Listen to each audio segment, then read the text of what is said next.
at the Merchant Adventurers Hall. Please be seated.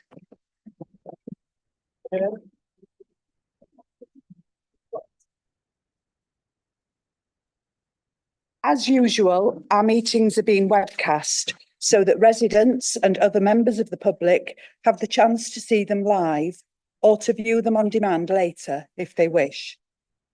In the unlikely event of an emergency requiring us to evacuate the building, please make yourselves aware of the emergency exits and follow the instructions of the security staff who are present this evening. I would also like to remind members that the guillotine will fall 3 hours and 30 minutes after the start of the meeting. I intend to have one 15-minute break tonight at an appropriate point during the meeting. Can I remind members and officers and members of the public to please turn your mobile phones to silent and to mute any other electronic equipment for the duration of the council meeting. Thank you. Before we move on to the business of the meeting, can I remind everyone of our agreement at the July 2023 meeting of the full council, when we passed a motion requiring the Lord Mayor to remind us all about our net zero targets. With that in mind, you will all be aware that York's target for net zero is 2030. We need to adapt and thrive despite extreme weather and encourage new skills and jobs to ensure a just transition. However, this is just the start. With only 1,866 days to the 31st of December 2029, the challenge is immense. We must and shall continue to work together to address the climate emergency. As usual, can I remind you to please speak clearly during debate and to always use your microphones. Remember to switch your microphone off after speaking. You should ensure that the microphone is directly in front of you, no further away than a sheet of A4 paper, and please speak directly into it. You should be close enough that your breath hits the grill on top. Please also ensure that papers and laptops don't obscure the microphone. Please indicate that you wish to speak by raising your hand. I will then call upon you to speak at the appropriate time. As always, please continue to behave respectfully and appropriately at tonight's meeting. I would like us to have a good, productive debate, giving as many members as possible the opportunity to have their say. To help us get through business effectively tonight, I'd be grateful if we could keep the meeting focused and to the point. I will keep us on track if I feel that we're losing focus. Item 1. I have received apologies from Councillor Nelson, who is absent on parental leave, and from Councillor Wardby. Do members have any other apologies to report? Councillor Widdowson. Thank you. It's just a direct quote from Councillor Wardby because she's been in touch. So Councillor Wardby has said she had concerns about difficulties of parking, walking so far back to her car so late at night alone, and disability issues. Her quote, "I think it is unacceptable to hold the meeting at such a venue with these concerns and will not attend this venue at future meetings." She also carried on and said, "I also feel very uncomfortable having to raise these issues." So I just want those noted. Thank you. It will be noted, Councillor Widdowson. Thank you. May I ask all members who have a personal, prejudicial or disclosable pecuniary interest in any of the business to be discussed at tonight's meeting to declare your interest now if you have not already done so in advance on the register of interests. Councillor Kilbane. Thank you, Lord Mayor. As indeed is noted on my register of interests, I'm a shareholder in the Golden Ball pub, which occupies a building that is an asset of community value. That at some point that organisation may seek to get further control of that building. So I don't think there is a pecuniary interest. I don't think actually there is a prejudicial interest in my judgment. However, it could appear to be so, and because it's the two things are very closely related, I will sit out that portion of the meeting, Lord Mayor. Thank you. Thank you. Councillor Mason. Thank you, Lord Mayor. A bit of an odd one, but as a merchant adventurer, as individuals, we're the sole trustee of the charity that the council are paying for tonight, and obviously got a relatively good deal, I think. So clearly some form of financial connection, very tenuously. But I just want to make it clear, I definitely didn't this venue. Other guild halls are available. And I just want to make that clear that there's definitely no endorsement from me for us to be here tonight. I think it's a very unacceptable venue for this type of public meeting. Thank you. Councillor Culwick. Thank you, Lord Mayor. I am also a member here and therefore echo the sentiments expressed by Councillor Mason. Thank you.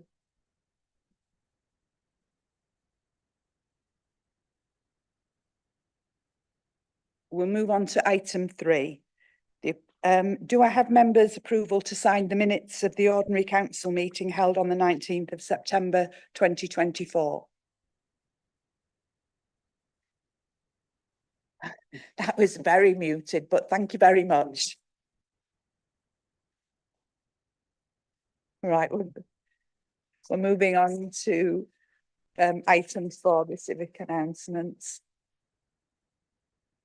November marked Remembrance Month, and we were honoured and humbled to welcome so many veterans and servicemen and women to our service.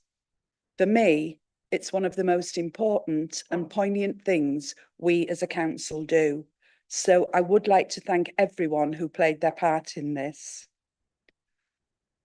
The more eagle-eyed members will notice that in addition to the Lord Mayor's chains, I am wearing an Ula Fala. It's not a new set of chains. I think you all know my love of rugby league, and last month York was lucky enough to host the Samoan National Rugby League team. And after a fabulous welcoming dance, the team presented me with this. And I thought I'd wear it in their honour.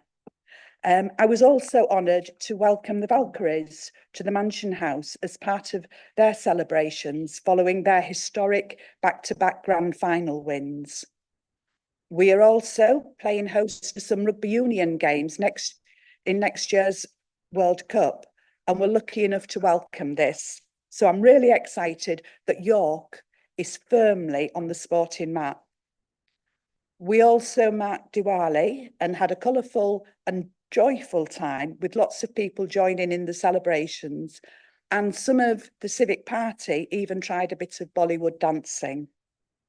There are photos somewhere, and I'm not saying who was involved in it.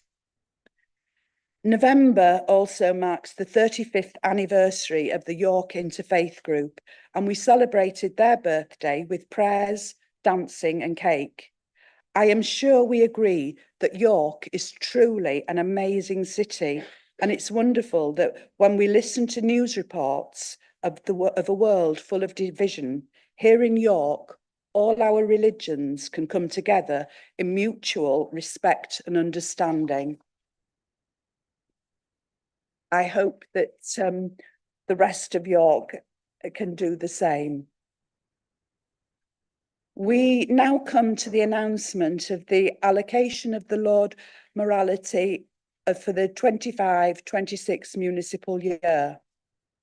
Following Executive's decision to reallocate unspent points to the Conservative group from the 2019-2020 nomination to the current points calculation, the Lord Mayoralty for the 25-26 municipal year will therefore fall to the Conservative group. I understand that all members have been provided with a link to the report to executive, which made this decision, which is also available through our website. On this basis, the Conservative group is therefore invited to nominate one of its members to serve as the Right Honourable Lord Mayor for the City of York for the municipal year 2025-26. Councillor Stewart, would you nominate one of your group, please? Thank you, Lord Mayor. I thought this would be later in the meeting, so don't ask for an adjournment so we could discuss who it might be. But the Lord Mayor from the Conservative group for the next year will be me, good friend and colleague, Councillor Rowley. Many will feel we should not lower this great office by having a Sheffield Wednesday fan in it. However, in our nomination, I feel we've picked an excellent man, a man who has served his country, who has worked as a man of the cloth. I don't know if that's something you do in the past or remains with you, and then become a financial advisor. So to paraphrase Harold Macmillan, if you can't save sinners, at least help the sinners to save. Councillor Rowley was also pivotal in setting up Street Angels a few years ago, and is a great York family man with his 3 sons and daughter. So it's a pleasure of mine to nominate Councillor Rowley as the next Lord Mayor of our great city.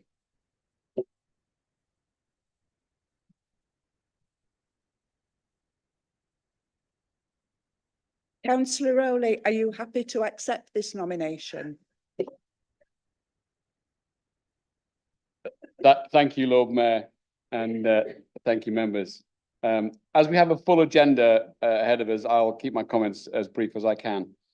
It is genuinely the honour of my life to accept the nomination to serve as the Lord Mayor of York for the municipal year 2025-2026. I will be ably assisted by my wife, Elizabeth, who will serve as the Lady Mayoress. Her guiding hand in our business life have been invaluable, and I'm sure the office of Lord Mayor will equally benefit from her wisdom, counsel, and corrective looks where necessary. I'm pleased to nominate former councillor Paul Doherty as Sheriff of York for the municipal year 2025-2026, and he will be assisted by his partner David Smith, who will serve as the Sheriff's Consort.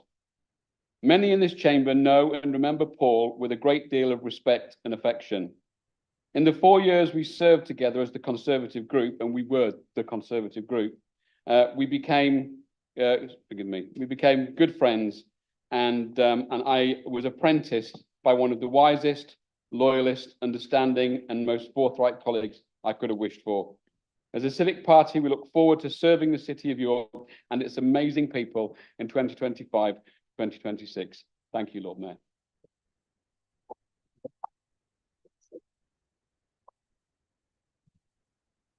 Thank you, Councillor Rowley, and can I just extend my warmest wishes to you and congratulations. Thank you. We now come to the public participation session. We have 4 registered speakers tonight. Before we proceed with our speakers, I would like to remind all our public speakers of the rules relating to public participation set out in our Constitution, Council Procedure Rule 10.10. In exercising their public participation rights, a member of the public is entitled to express views, positive or negative, about the performance of the council, but must not say anything which is defamatory or discriminatory, make any personal attack on an officer and/or member, disclose confidential or exempt information, including personal information.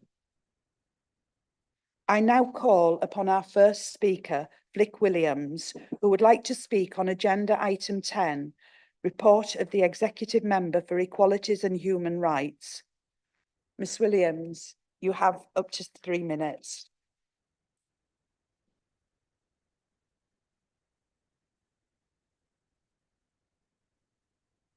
Lord Mayor, I am addressing my remarks primarily to the Labour administration in light of the Executive Member's report at agenda item 10. Whilst in opposition, I provided you with a roadmap for systemic change to counter the oppression experienced by disabled people in our city. This was Labour's council motion on the social model, which passed unanimously in October 22. So where are we now after 18 months of your taking control? First, to create a supplementary planning document for accessible York, denied. Second, the creation of an access forum. This is not functioning as envisaged.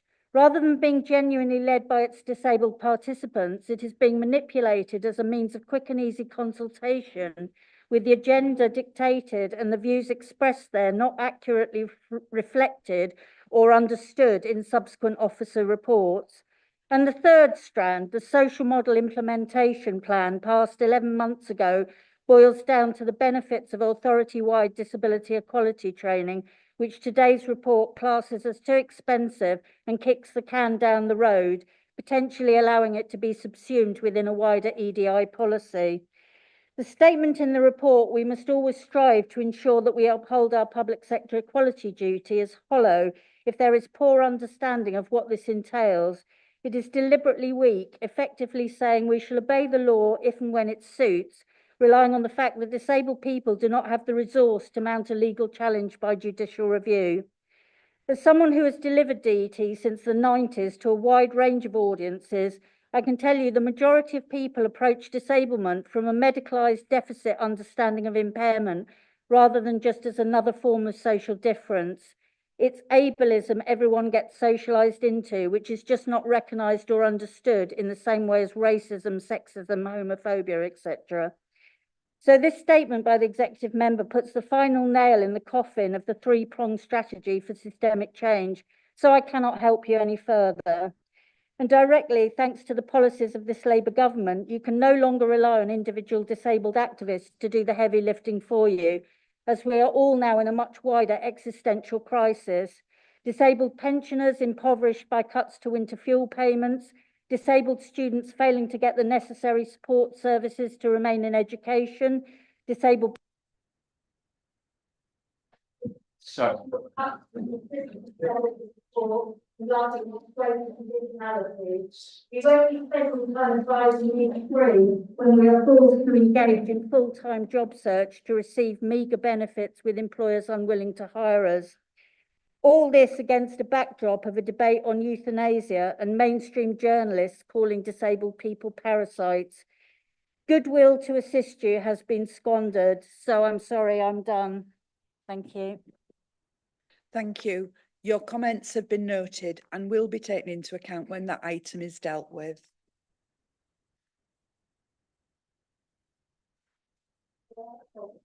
I now call upon our second speaker, Stephen Byford, who would like to speak on agenda item 6, specifically the petition regarding saving Fossbank Sainsbury's.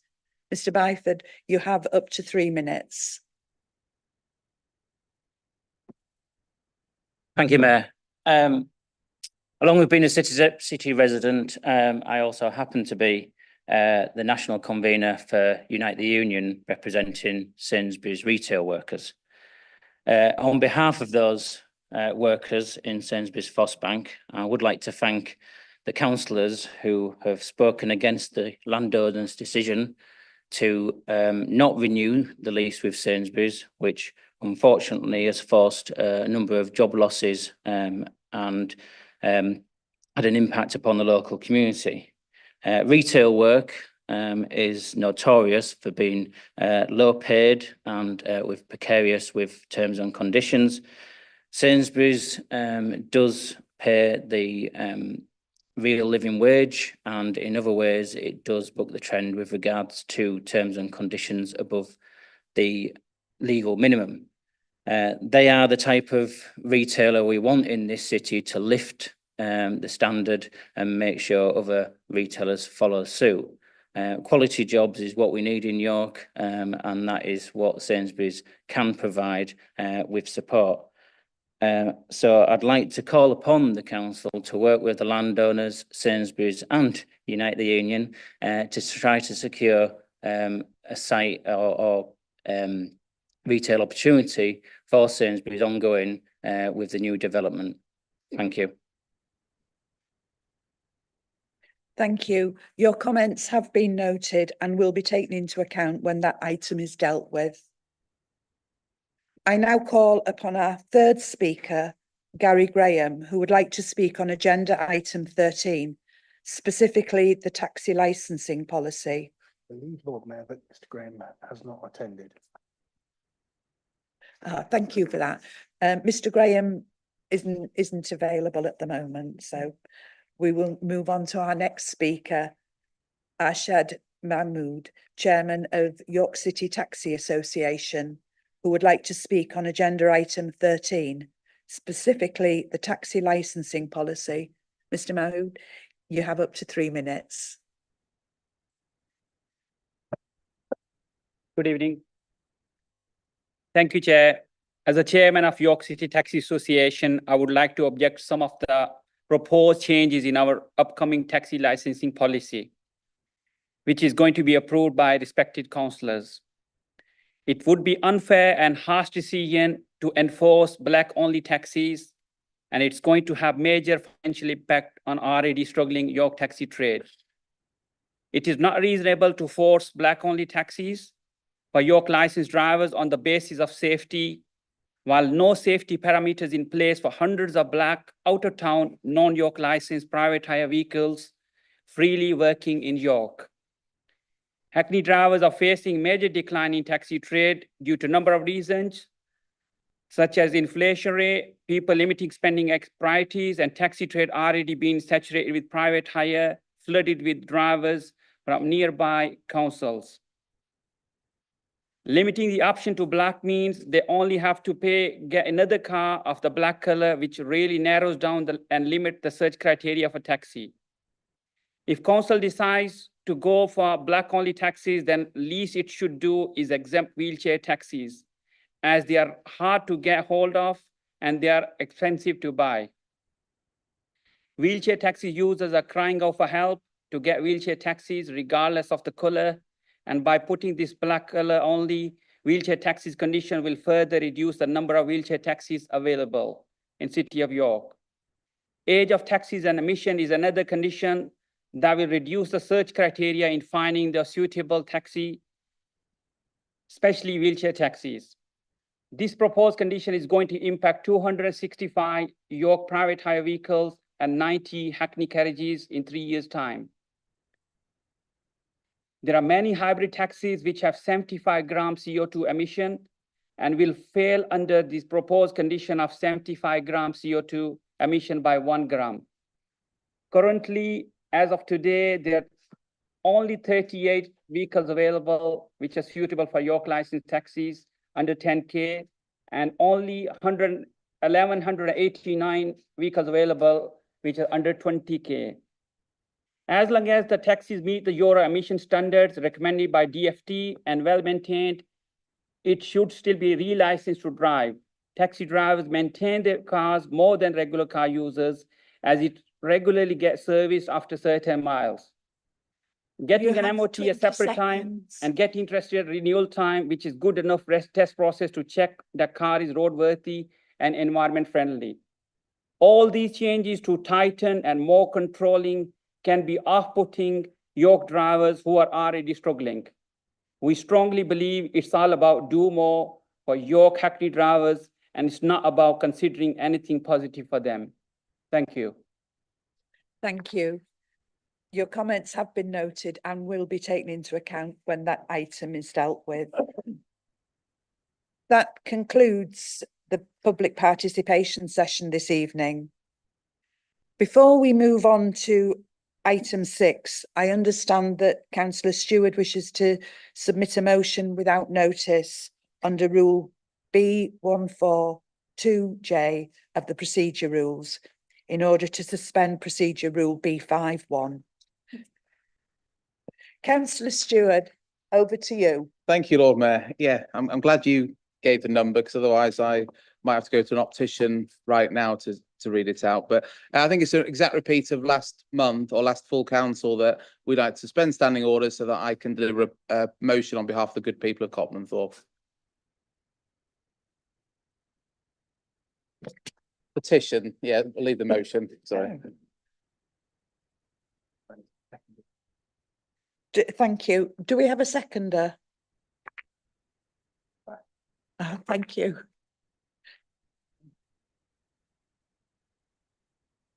Right.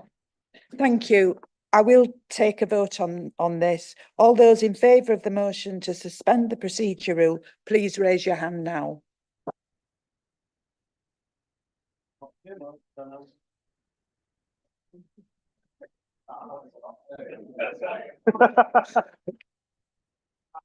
I think it's unanimous, Lord Mayor. I think that's right. Thank you. That's unanimous.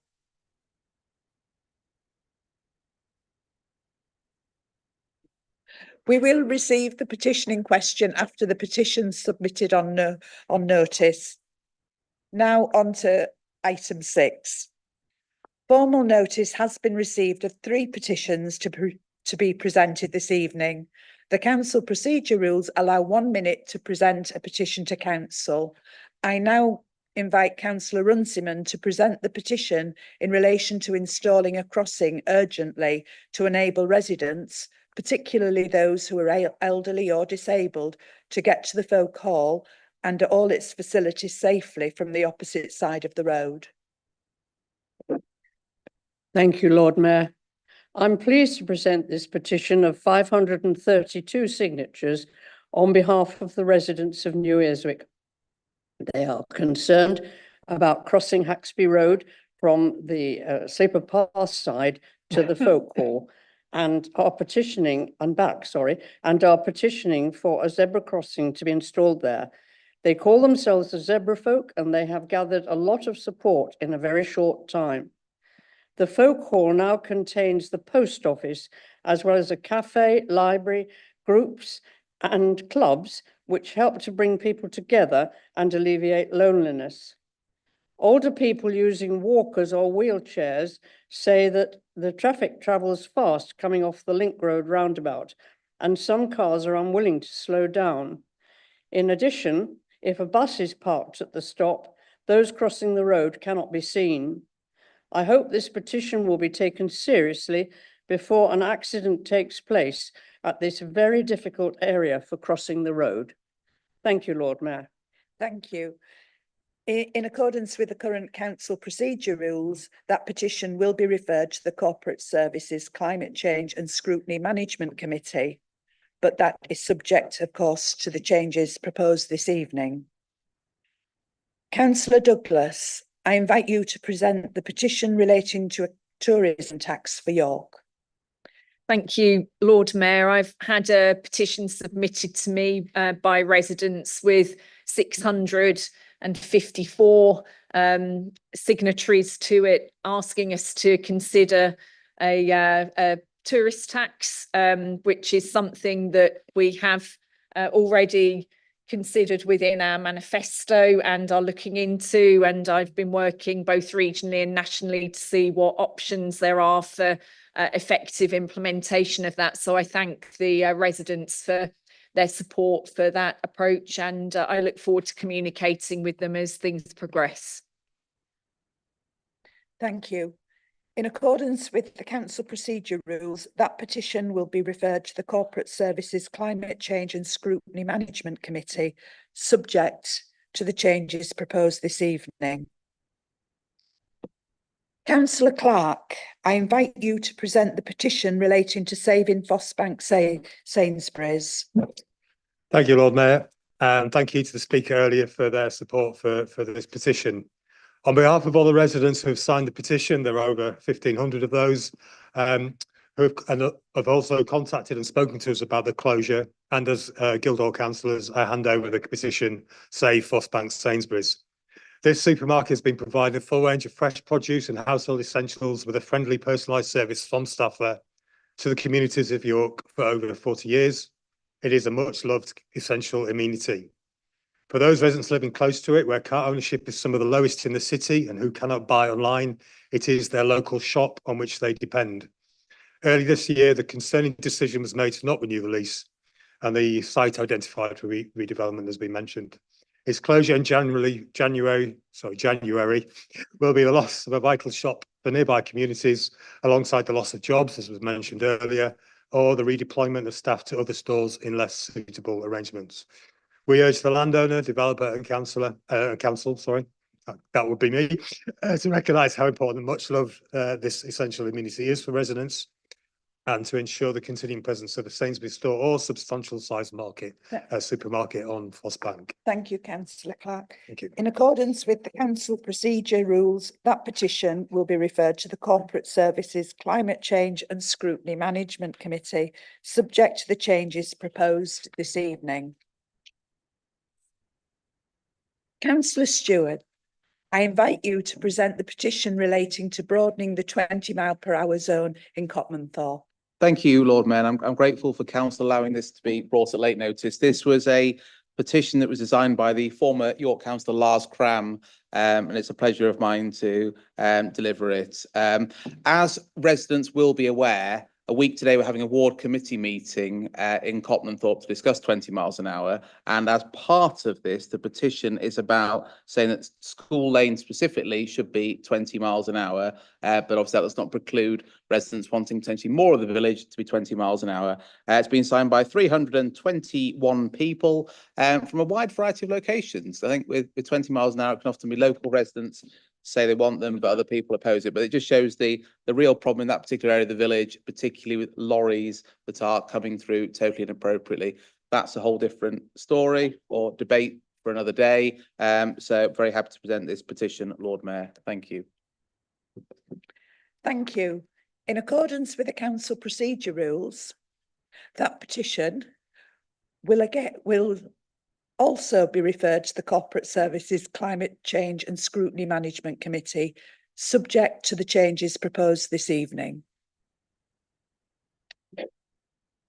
I now invite the leader, Councillor Douglas, to present her written report, which you will find at agenda item 7 of the council agenda. Standing orders allow 5 minutes for the presentation of the leader's report and 5 minutes for any response by other group leaders.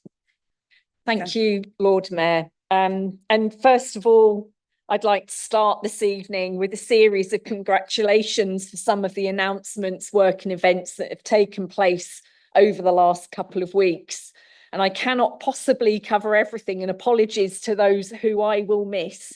Everyone's exemplary work across our city is highly valued, and the sense of teamwork to deliver for our communities is tremendously strong and shines through time and time again.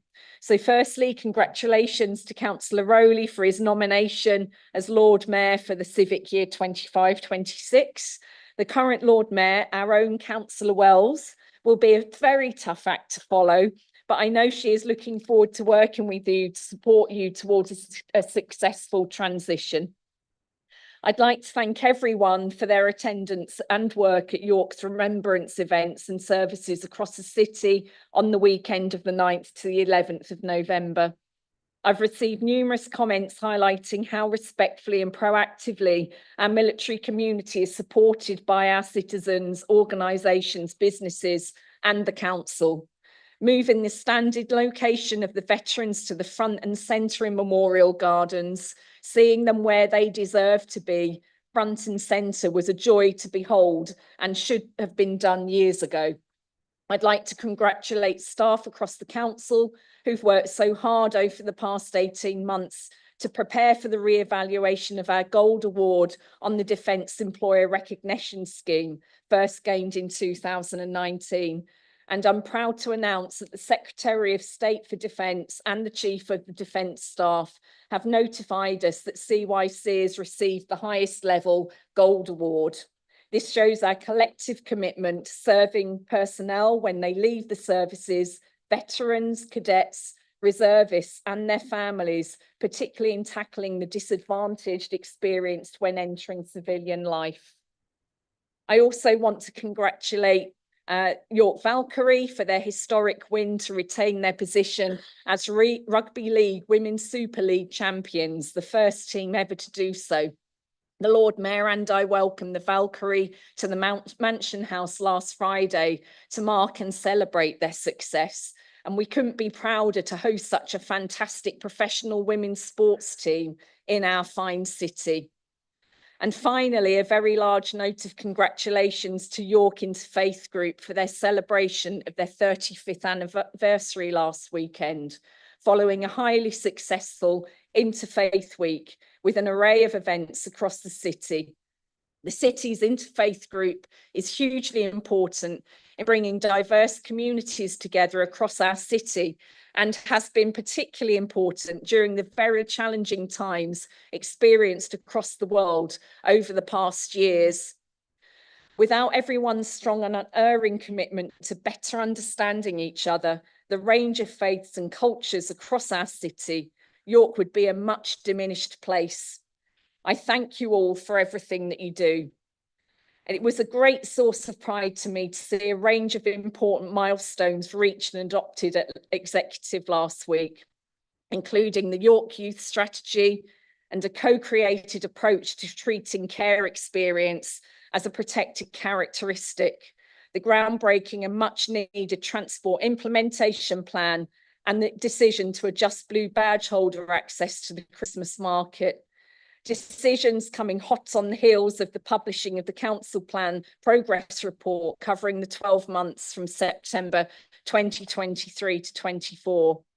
It details the array of the Council's achievements delivered by staff, councillors and city partners working together, delivering on the EACH principles, equalities, affordability, climate and health, moving York towards being a healthier, fairer, more affordable, more sustainable and more accessible place where everyone feels valued.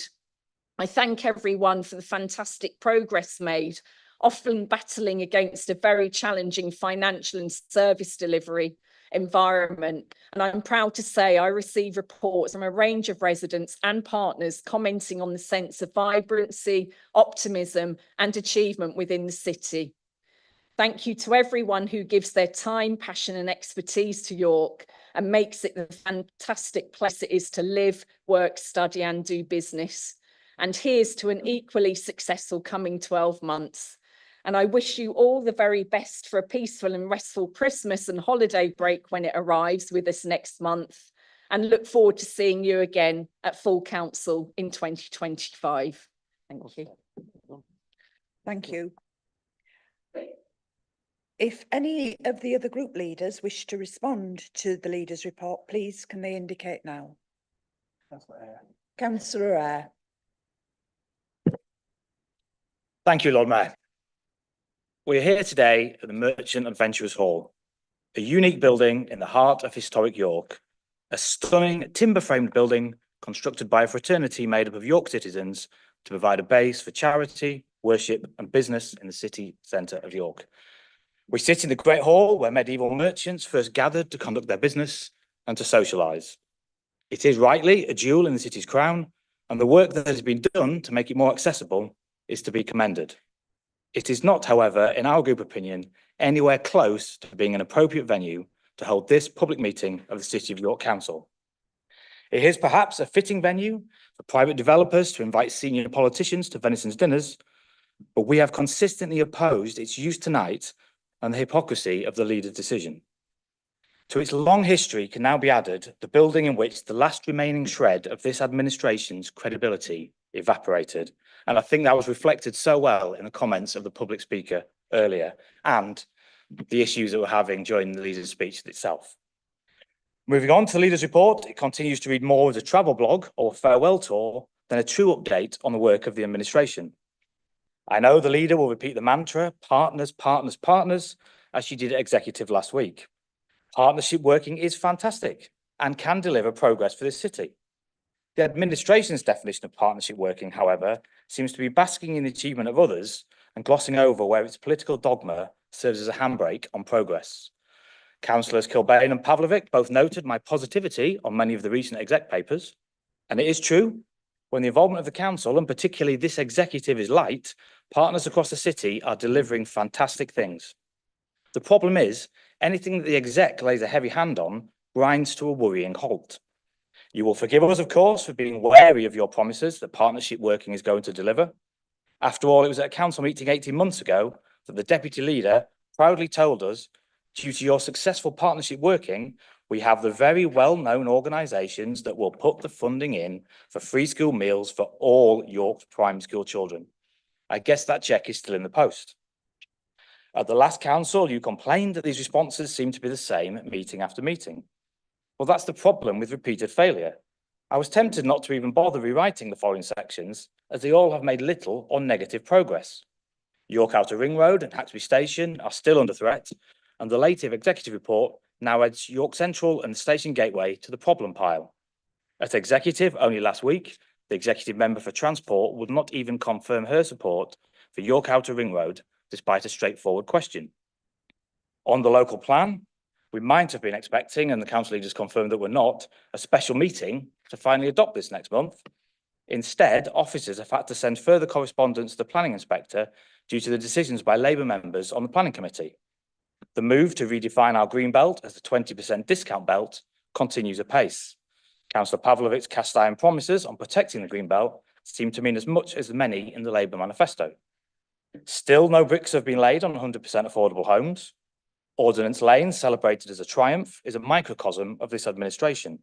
A shovel-ready scheme delayed. No doubt huge cost inflation, and all in pursuit of marginal gain. At the same time, Councillor Pavlovic will shortly sell £500,000 homes on council land, a move he previously described as obscene. And then there's the standard boilerplate broken promises, neighbourhood caretakers, free school meals, retrofitting thousands of homes, council tax freeze. I fully understand you don't want to talk about these every meeting, but then you shouldn't have printed them in red and white and shoved them at great expense repeatedly through everyone's door. Last meeting, I ended by referring to a unique opportunity. How times have changed. It now seems you have a unique millstone. The next 18 months will be the Labour legacy. A Labour government, a Labour mayor, and a Labour council.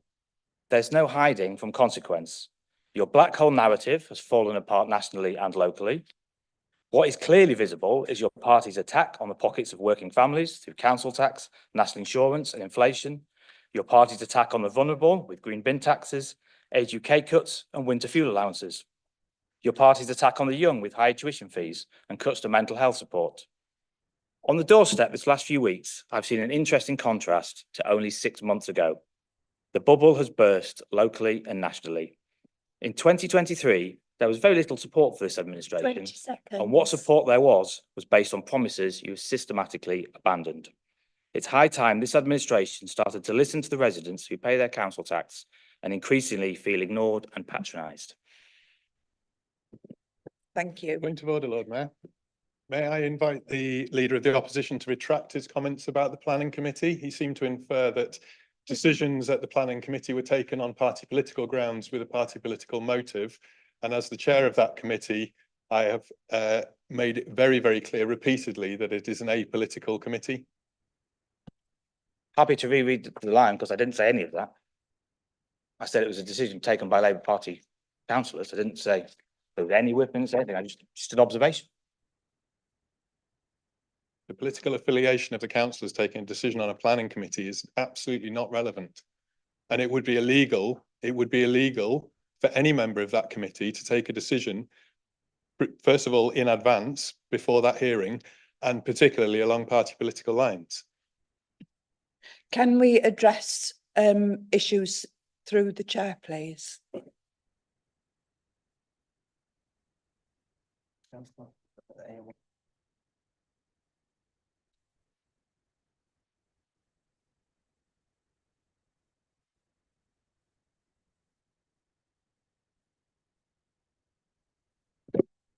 Councillor Eyre, do you wish to comment on what's happened about politicising the planning committee? As a point of clarity, the comment was due to decisions by Labour members on the planning committee. If the position of this council is that they were not Labour members on the planning committee, but the statement that was made was that the decisions by Labour members on the planning committee is factually correct. I don't think. Sorry. Oh, sorry. I think we've come to an impasse, so I will move on. Councillor Stewart.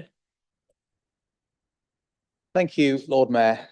As we sit on the right of politics, this is an unusual occasion in that I sort of sit in the middle centre ground to look at things.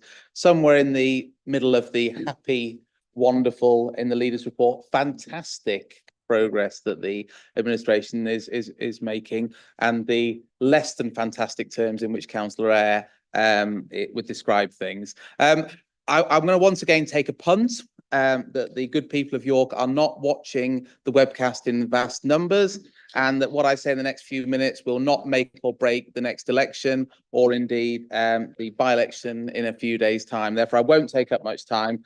I'll just make 3 simple, quick points, one of which I shouldn't make, but I do sort of keep wanting to make, which is that I just want to say I think it's a great shame that Lord Prescott has died today. Nothing at all to do with York at all, but I just think he was exactly the sort of person that should be in politics. You know, really great guy in terms of how he did things, his unusual approach, and you know, that passion is what we all need to have. And I remember at university watching PMQs. It was the highlight of my time at university, which is probably quite a sad state of affairs, but also for my housemates. And we used to watch Blair v Hague in PMQs, and then when Prescott was standing for Blair, it was simply fantastic. And that was not just me and my friends. And the second point I make is about the local plan. It talks about the local plan, and hopefully we are finally getting there. The leaders' report does say at least 6 years' work. Was that a typo for 60, or I mean, as a genuine question, was that a typo for 60 years, or are we talking about 6 years? Because if we are talking about 6 years, then this is just saying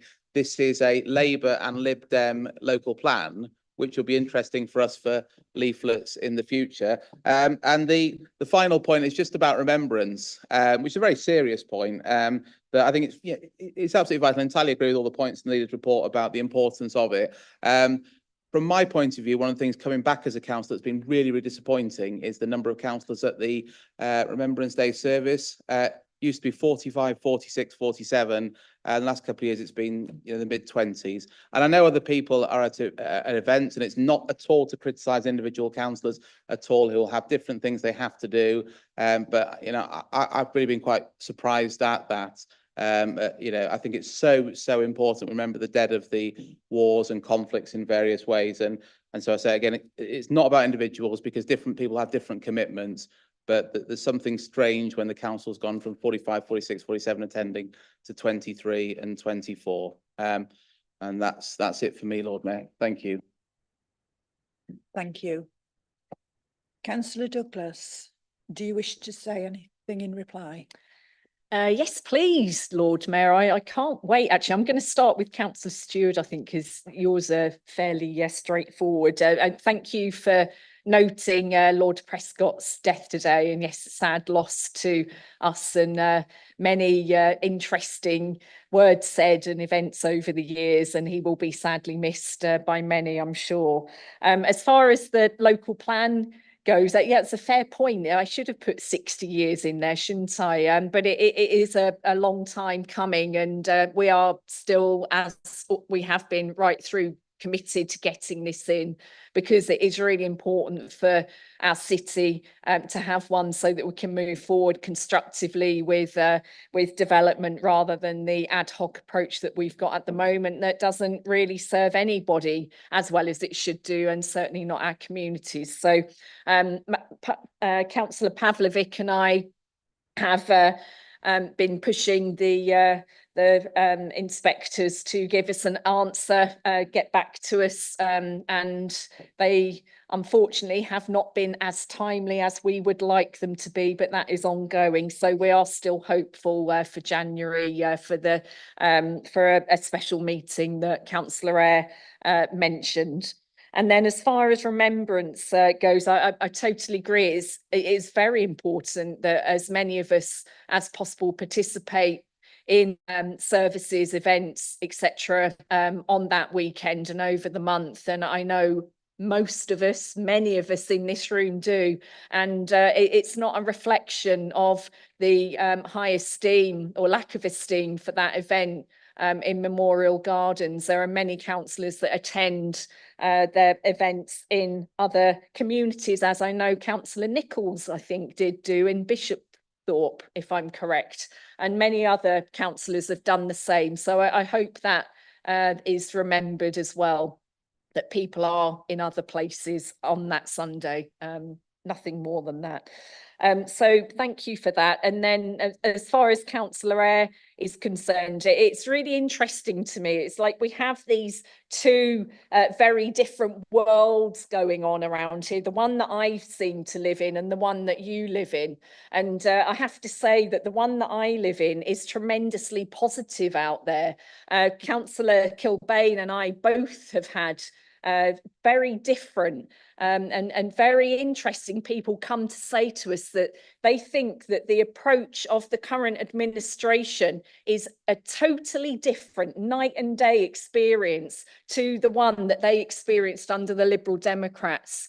There are so many people that are sat on the Labour benches that are out in their communities, interacting with our partners, delivering for the city and listening to what people have got to say and coming back and taking action on it. I just do not accept that there is halt on anything. We have moved so much forward. And in fact, I knew you were going to say this, so I've got my list here, which extends to about 4 pages. Now, I'm sure that you don't really want me to read it all out, but I will give some of it. The achievements of the last year that I have to say I am tremendously proud of. Reversal of blue badge access ban that you instigated and stuck by. We have done our very best to bring blue badge access back into the city centre and have made another decision in the last week to relax that for the Christmas market. Councillor Smalley and I were at Make It York's board meeting this week, and we are planning on full blue badge access for 2025. So I am really glad that we have taken that collective decision to do that. We've got an anti-racism strategy and action plan now. Ofsted appraising the council for its support for care leavers, approval for creation of Send Family Hub for the city in Clifton, construction skills initiative, focusing on skills and interaction and partnership again with the sector, 100% affordable housing on council owned housing land, Ordnance Lane, spades in the ground, leader involvement in Poverty Truth Commission, free school meals and breakfast pilots at Westfield and Burton Green that are going very well. We're moving into the next stage of that. Under climate, approval of the new local transport strategy, implementation plan, and that is a whole city approach that has been woefully missing for way too many years under your leadership. Completion of Millennium Bridge flood defence, Innovate UK, 3.3 million funding for retrofit one-stop shop. I could go on, I haven't got time, so I will stop there. Thank you, Councillor Douglas. I now invite members to question the leader on her report. The council procedure rules allow 10 minutes for questions and comments. The leader may respond directly to any question asked or comment made, or may agree to submit a written answer if unable to respond to the detail, which will be circulated to all council members within 5 working days. Councillor Widdowson first. Councillor Widdowson. Thank you, Lord Mayor. Councillor Douglas, your report refers to engagements that you have attended with some York employers and a visit to the home of York CVS at Priory Street. Can you tell us what discussions you have had with employers in the city across all sectors about the impact of the Labour government's decision to increase employers' national insurance contributions and lower the threshold above which contributions are payable? The event that you're talking about, Councillor Widdowson, was the Armed Forces Covenant Employers Breakfast that we held in October, beginning of November. No, October the 7th. So it was purely about the Armed Forces Covenant. It wasn't about anything to do with Labour Party policy. And I am always open to speaking to employers about any impacts that they are feeling from Labour Party government policy, but that is not a request that I've had so far. I would say that our MPs are engaging in that more than I have. In fact, I haven't had any requests for it. No, I haven't. So from all the meetings that you've had, within the report. No employer, no care people, nobody's mentioned the national insurance issues with yourself. No. Interesting.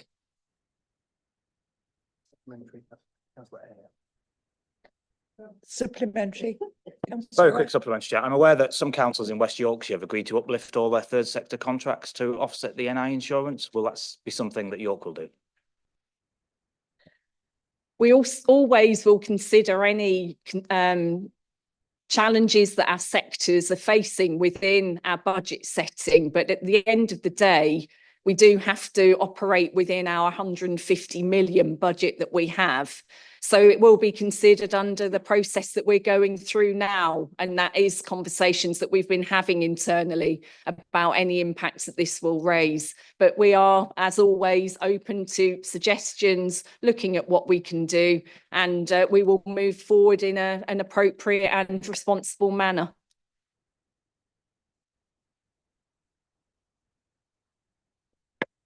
I can't. Is that supplementary? No. Councillor Taylor. Thank you, Lord Mayor. I know that the council's leadership has taken the National Railway Museum's walkway agreement issue very seriously since taking up their roles last year. And I have to say, it's been a damn sight more interest than the previous council leaderships I've had the displeasure of working under since first being elected. But can the leader explain where discussions are up to now with the Railway Museum in representing the interests of Lehman Road residents? Thank you, Councillor Taylor. Yes, I would agree. I think when we came into administration, there was an absolute impasse in this, and I would like to say that I don't think any attempt had been made to represent the residents of Lehman Road at all and try to improve on the access arrangements that were instigated through that walkway agreement. And one of the first things that we did actually with you before we even came into power, Councillor Kilbane and I went and met with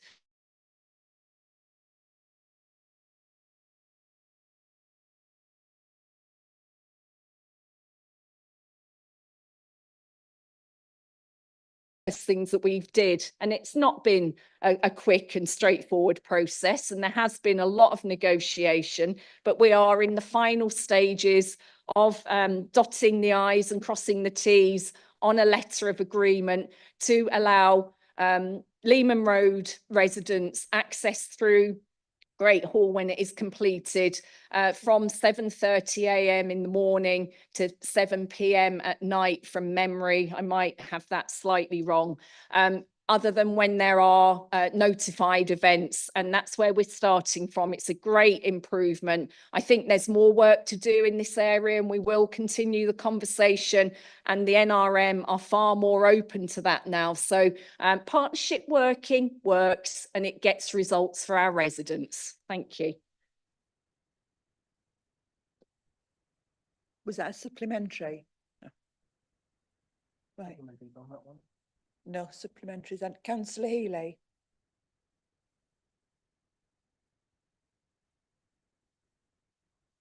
Did you have a question, Councillor Healy?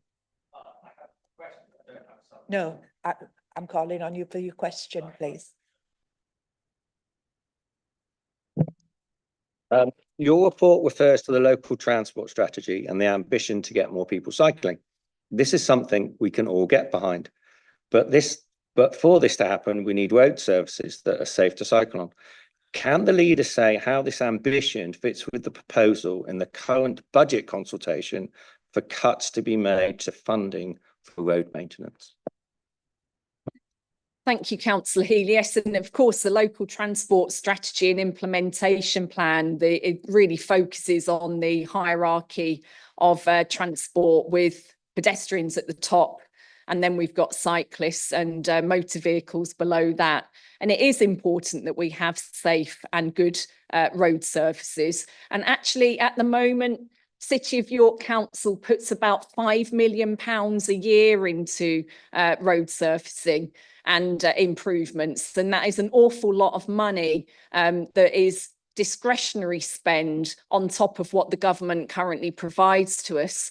It may have escaped you, but I'm sure that you know a consultation is that. What we want to know is what our residents think, and we will put proposals towards them, suggestions for ideas to see what they want to tell us.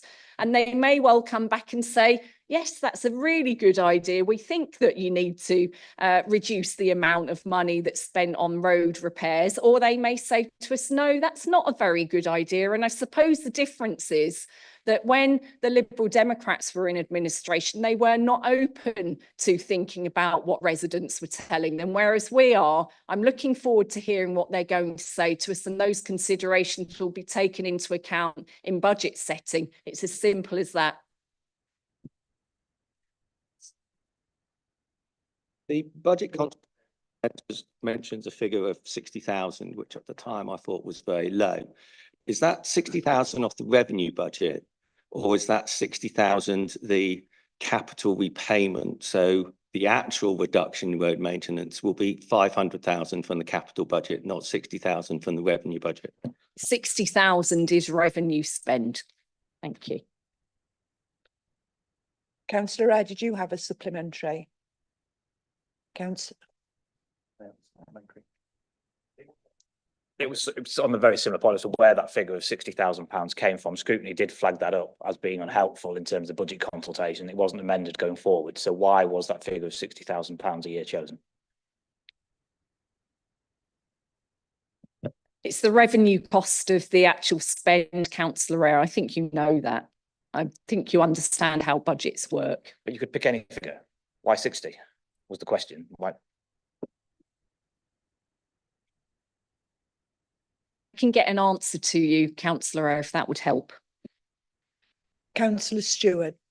Thank you. Given it's a listing administration, what were the biggest changes last year that were made to the budget after the consultation?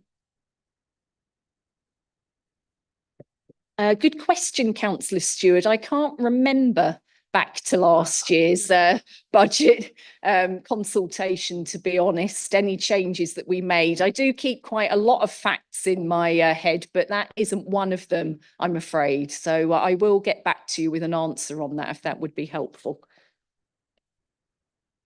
Councillor Wilson. No. Okay.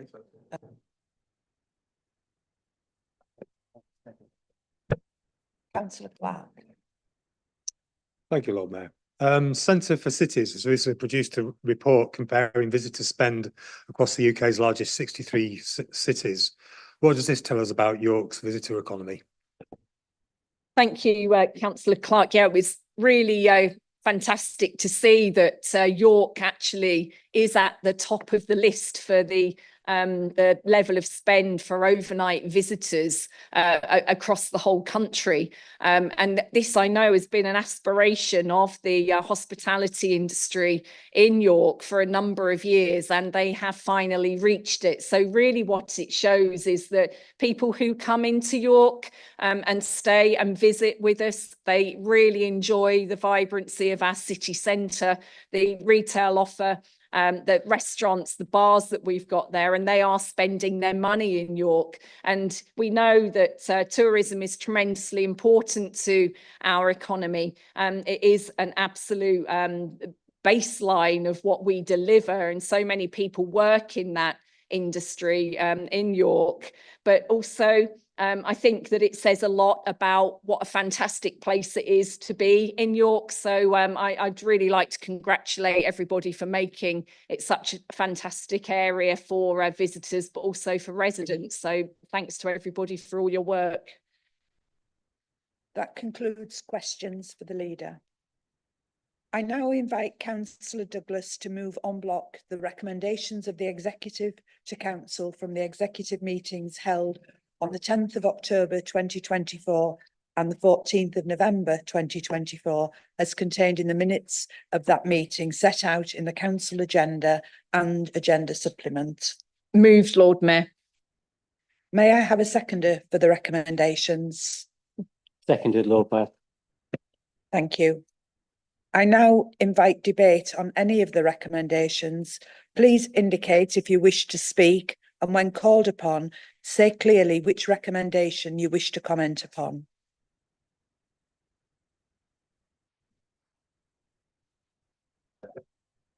That will be a no then.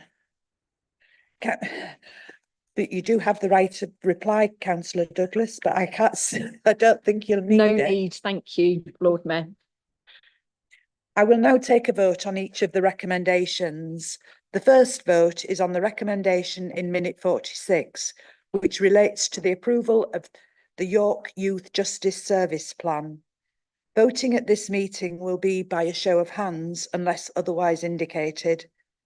Please raise your hands when I ask in a moment to indicate whether you wish to vote for, against, or abstain in relation to the recommendations. Can I ask you, please, to keep your hands up for long enough to allow officers to complete the count? All those wishing to vote for the recommendations, please raise your hands now.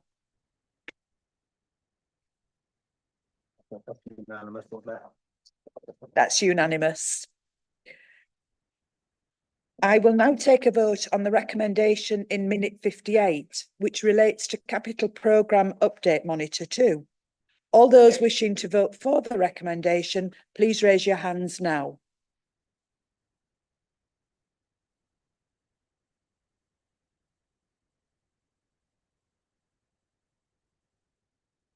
All those that haven't done that.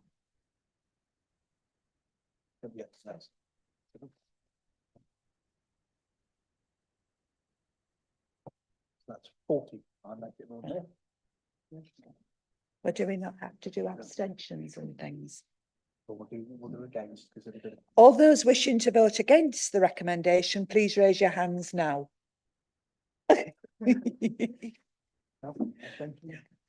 Any abstentions, please show now.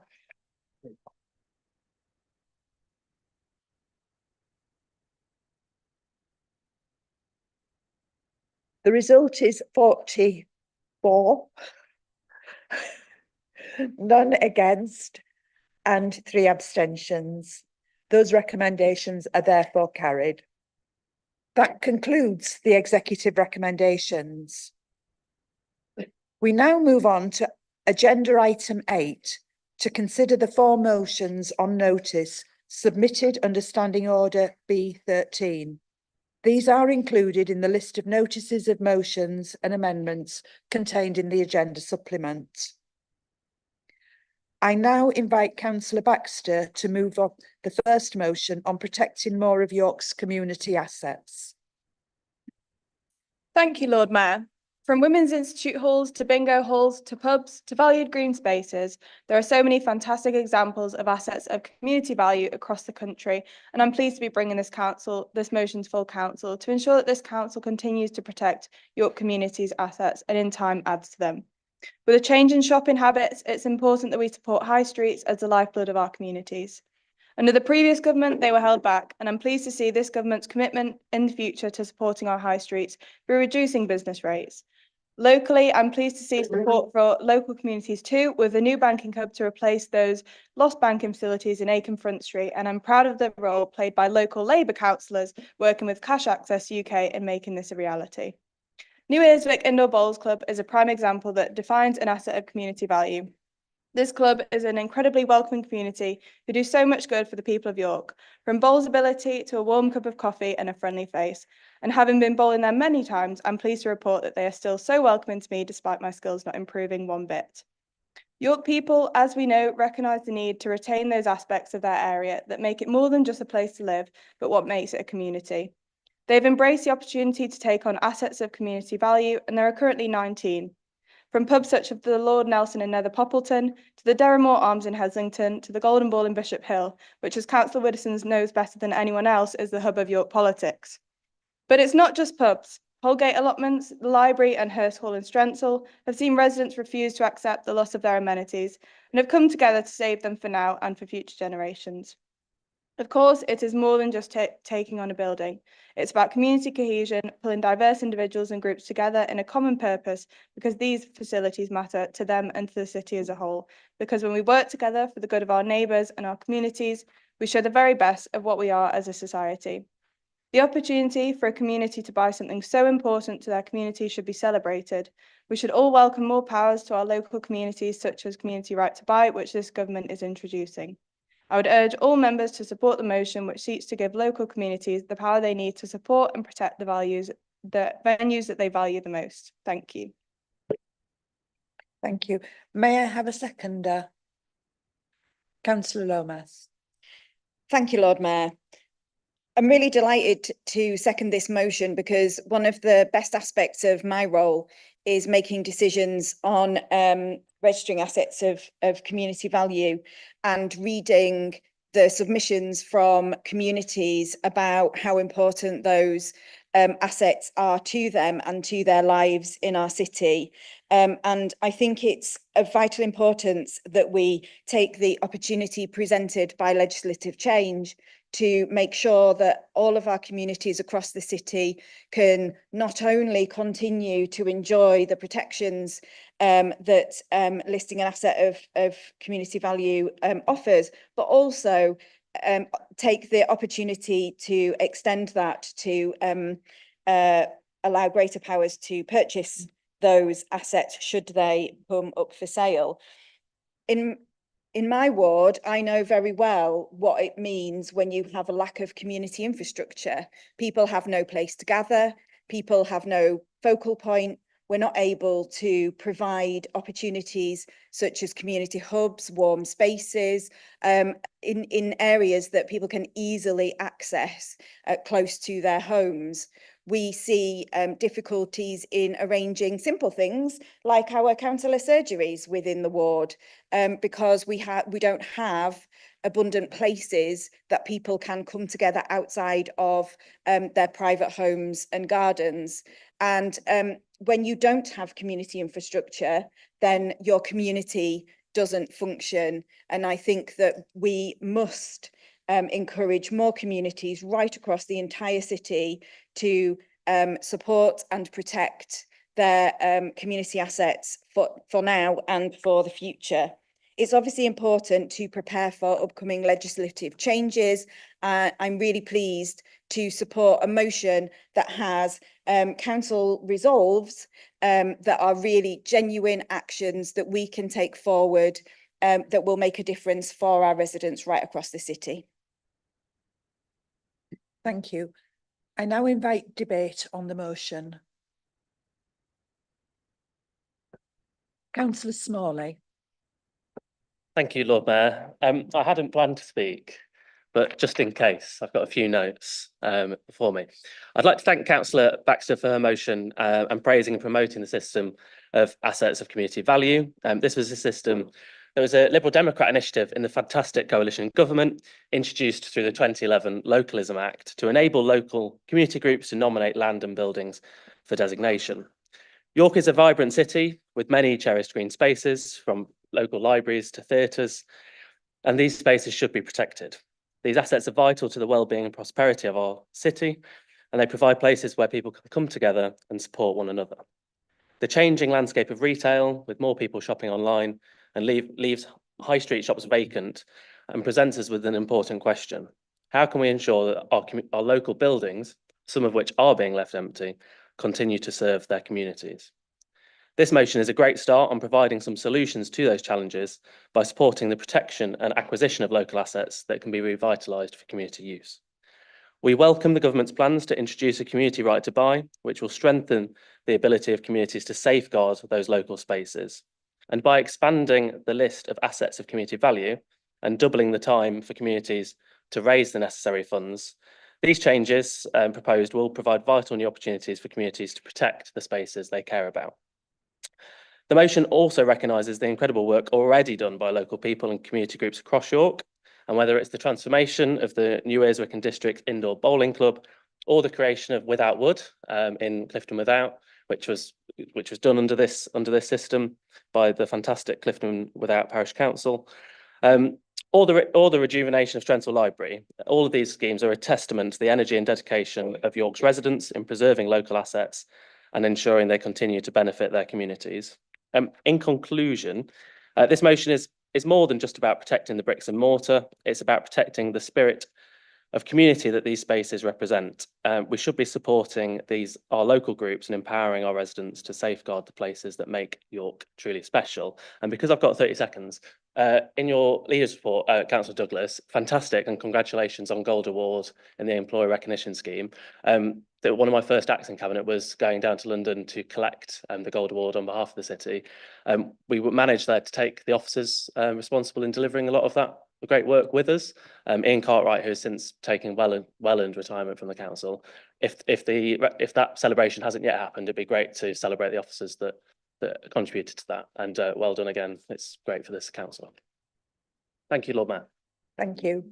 Councillor Rowley. Thank you, Lord Mayor. The Conservative group will be supporting this motion. That will probably come as no surprise. However, whilst the motion doesn't expressly talk about banking hubs, can I just bring to the attention, if I probably don't need to, of the leader and the executive, of the amount of banks that are closing, bank and building societies that are closing, access for every form of resident in York, not just the vulnerable, to banking services. I know that in other areas, some of the unused council properties have been offered to be used as banking hubs, where over a period of a week, different banks come in and that's advertised. There are other councils where the libraries are used for pop-up banking. So can I encourage the leader and the executive to look at ways in which we can proactively provide banking services for the community at all levels? Thank you, Lord Mayor. Thank you. I can't see any more hands.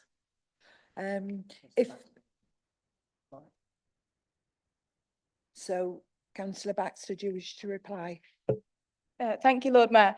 I'm really pleased to have cross-party support on this, and Rowley raises a very important point, and it's access to cash is something that is a desperate situation in York. In York South, there isn't a single bank, so I know that our council and our MPs are working hard with Link, with cash access, and we've obviously had success in Acomb with our fantastic councillors there in securing that. And finally, I just encourage everyone to go down to New Year's at Indoor Bowls Club. It's the friendliest place and you will have a great time, even if you are terrible at bowls, as I am. Thank you.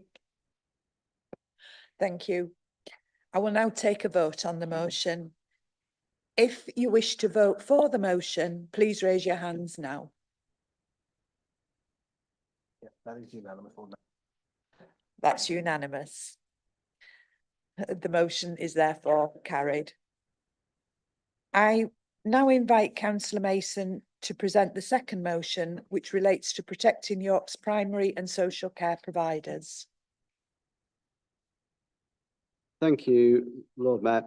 I'm happy to propose this motion to Council. This motion is on a matter that deeply affects the health and well-being of all our communities. The Labour Party is confronted with a critical decision to make. They could choose to prioritise support to our health and social care service providers, or persist with an approach that is ultimately will hamper their ability to serve residents in York and beyond. In recent years, we've witnessed the erosion of access to fundamental healthcare services. Every day, all councillors hear stories about residents who find it impossible to access NHS dental care or book a GP appointment. Residents are forced to wait days, if not weeks, just to receive vital care. Many have expressed their helplessness as their health conditions worsen, or they have to rely on dangerous DIY dental treatments in the face of growing inaccessibility.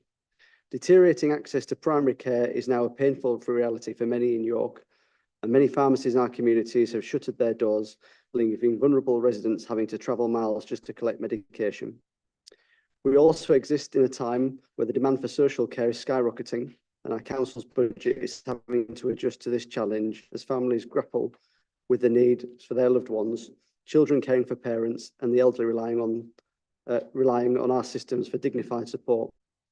This all begs the question, why would we choose to hinder all the progress that has been made to put our private and charitable social care providers, hospices, GPs, dental practices, and pharmacies at risk of ill-advised national insurance increases?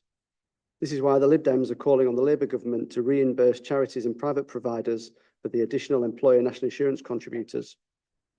But it's not just us. The National Council for Voluntary Organisations, the NCVO, has published an open letter to the Chancellor calling for urgent action on the planned increase to employer national insurance contributions for the voluntary sector, which they estimate will increase costs for that sector by 1.4 billion. Please support this motion. Thank you. May I have a seconder? Sorry, Councillor Widdowson. Thank you, Lord Mayor. I'm happy to second this motion that speaks to the heart of our community's welfare, ensuring that York's most vulnerable residents continue to receive the timely and compassionate care they need. This motion focuses on two critical issues: the damaging cuts to community contracts of social care providers by the Labour Council, and the impact of the proposed national insurance increase on the charitable and private providers who help fill the gaps left by the public sector. The Labour Council made the deeply concerning decision to cut £110,000 more than originally budgeted from contracts with organisations that provide early intervention and prevention social care services in York. The additional cuts came from Age UK day clubs, despite the service being hugely popular and with a significant number of elderly residents relying on it. Early intervention is key to preventing future demand for more intensive care. By cutting funding for these services, the Council is effectively undermining the very systems that could alleviate future pressures on our social care and NHS services. These clubs are not just about providing a place for elderly residents to meet. They are crucial in supporting their health and well-being, offering social interaction, support with activities of daily living, and isolation. These services prevent the need for more costly interventions down the line. The Labour Council could have protected these services within their own budget proposals. They have the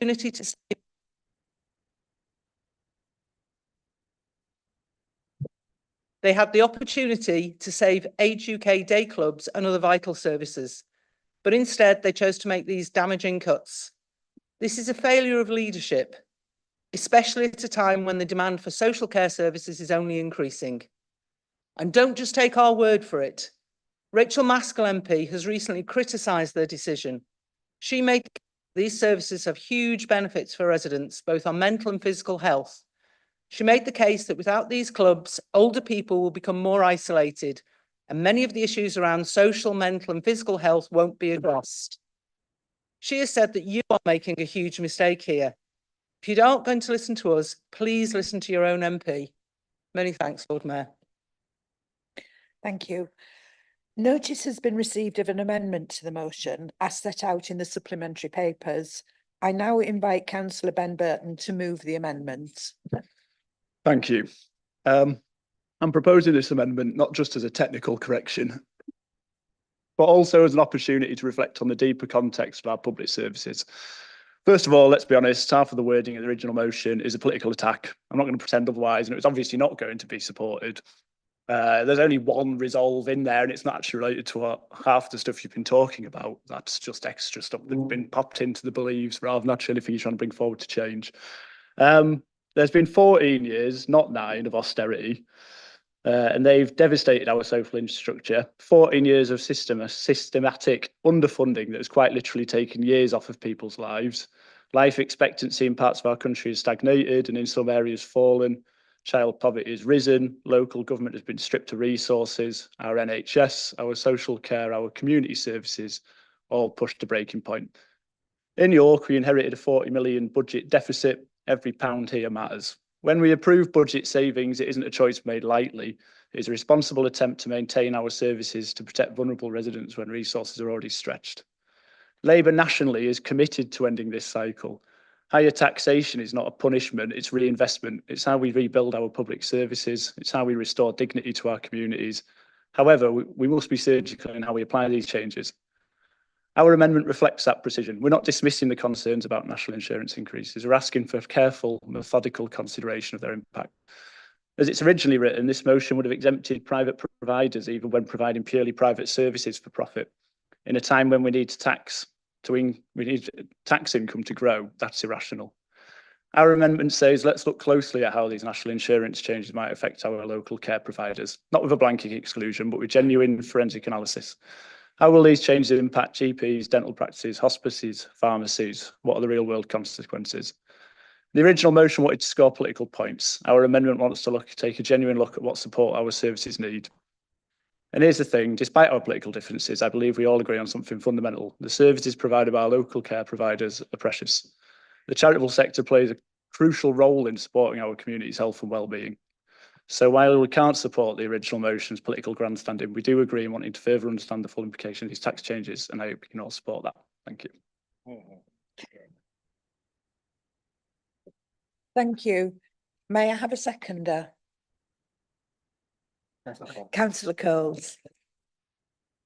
Thank you. Thank you, Lord Mayor.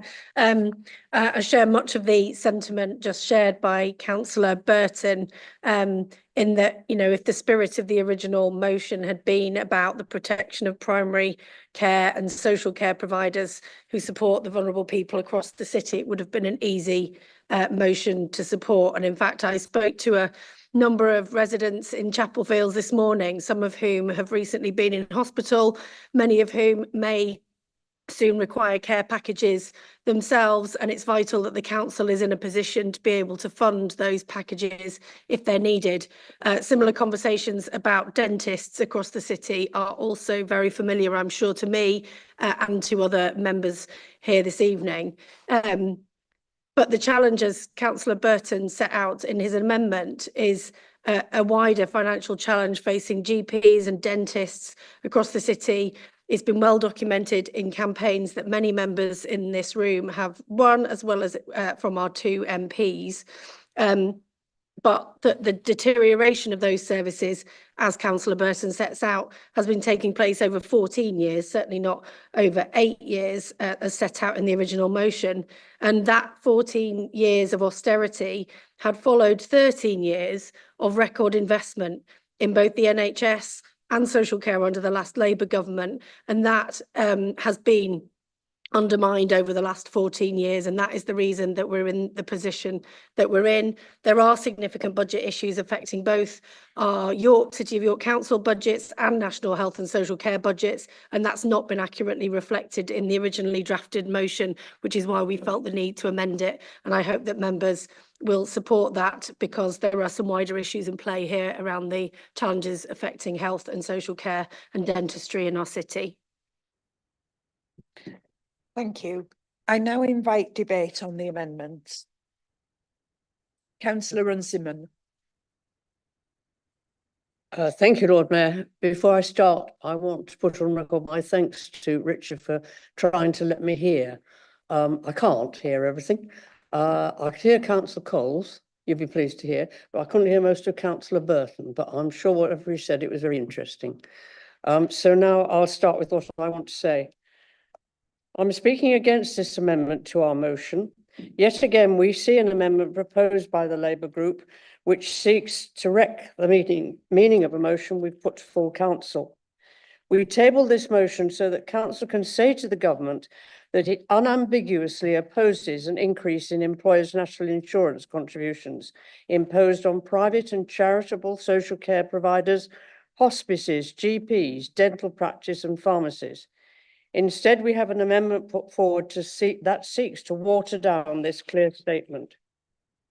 The amendment makes it clear that the Labour administration doesn't want to support our community partners in delivering social and primary care services in York. This is also clear from other actions it's taken in recent weeks. The executive took a decision to overachieve the community contract savings by £110,000. They chose to go above and beyond what was outlined in their budget and needlessly cut funding for the Age UK and other day clubs, which so many older residents have relied on for social interaction. To add further insult to injury over this cut, the Labour group now seeks to remove from the motion any reference to Age UK day clubs and the overachievement of savings. Perhaps this amendment was moved by backbench Labour councillors because their executive decision embarrassed them. Or perhaps they're trying to shield the council leader after Liberal Democrats pointed this out in an executive meeting where the decision was made. At that point, she said to residents, "I do not recognise your claim we're over-delivering on the savings. That's not what we were doing. We're making cuts within the council budget that have been outlined publicly and very honestly, time and time again. However, Liberal Democrat councillors have established that this statement does not reflect reality. We would urge Labour councillors to face up to the consequences of their decision to cut this funding and ask all members to reject this amendment. Thank you, Lord Mayor. Thank you. Councillor Stewart. Thank you, Lord Mayor. Yeah, from a Conservative viewpoint, we go a lot further than the Lib Dems. The Lib Dems only oppose the national insurance cut on certain entities and certain parts. The Conservative group is absolutely clear the national insurance increase was entirely wrong, entirely counterproductive, will actually cost money, not bring in money. Even hours after the budget, the OBR was billions apart from Rachel Reeves, the Chancellor, in how much they thought the national insurance increase would bring in. It's absolute insanity. It's a clear breach of the Labour Party manifesto. It's a clear breach of what Keir Starmer and Rachel Reeves have said in the past. In the manifesto, there obviously is a grey area about when you say you will not increase national insurance on working people, you think that just means directly in working people's pay packet, or whether you actually think it includes, as any right-minded person would think, causing pain to employers, so they have to reduce wages in real terms, so it causes pain to workers, causes pain to employers, they have to make employees redundant, all those sorts of things. But certainly Keir Starmer had clearly said in the run-up to the election he would not be increasing national insurance at all. So I say we would go a lot further than the Lib Dems, and we certainly wouldn't be doing this that Labour are doing. But once again, this motion and the amendment is the sort of alphabet spaghetti of council motions that it has been alleged the Lib Dems are trying to play politics here. I won't comment on that. But equally, it's been alleged that the Labour group are trying to play politics with their amendment. And again, I won't comment on that.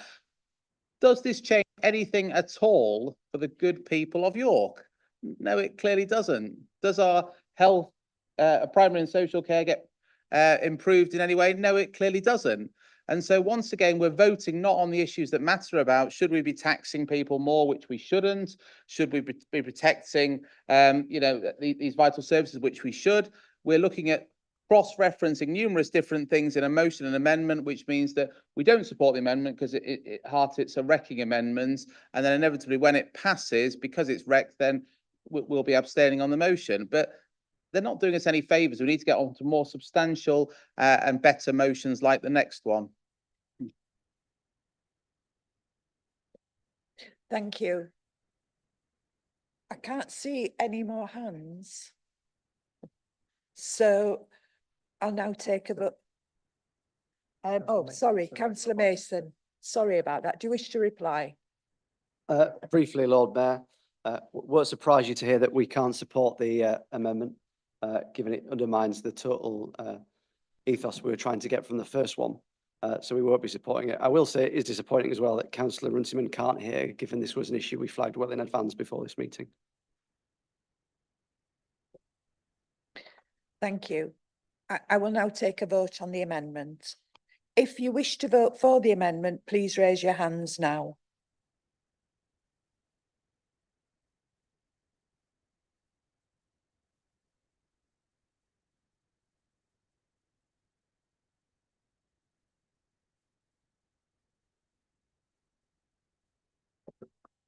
All those wishing to vote against the amendment, please raise your hands now.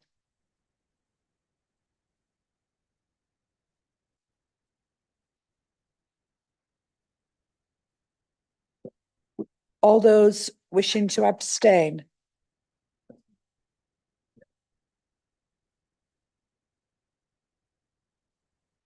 That's 23 in favour, 19 against and 1 abstention.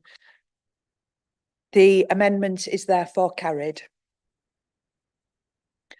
We will now move on to debate the substantive motion as amended. Does anyone wish to speak?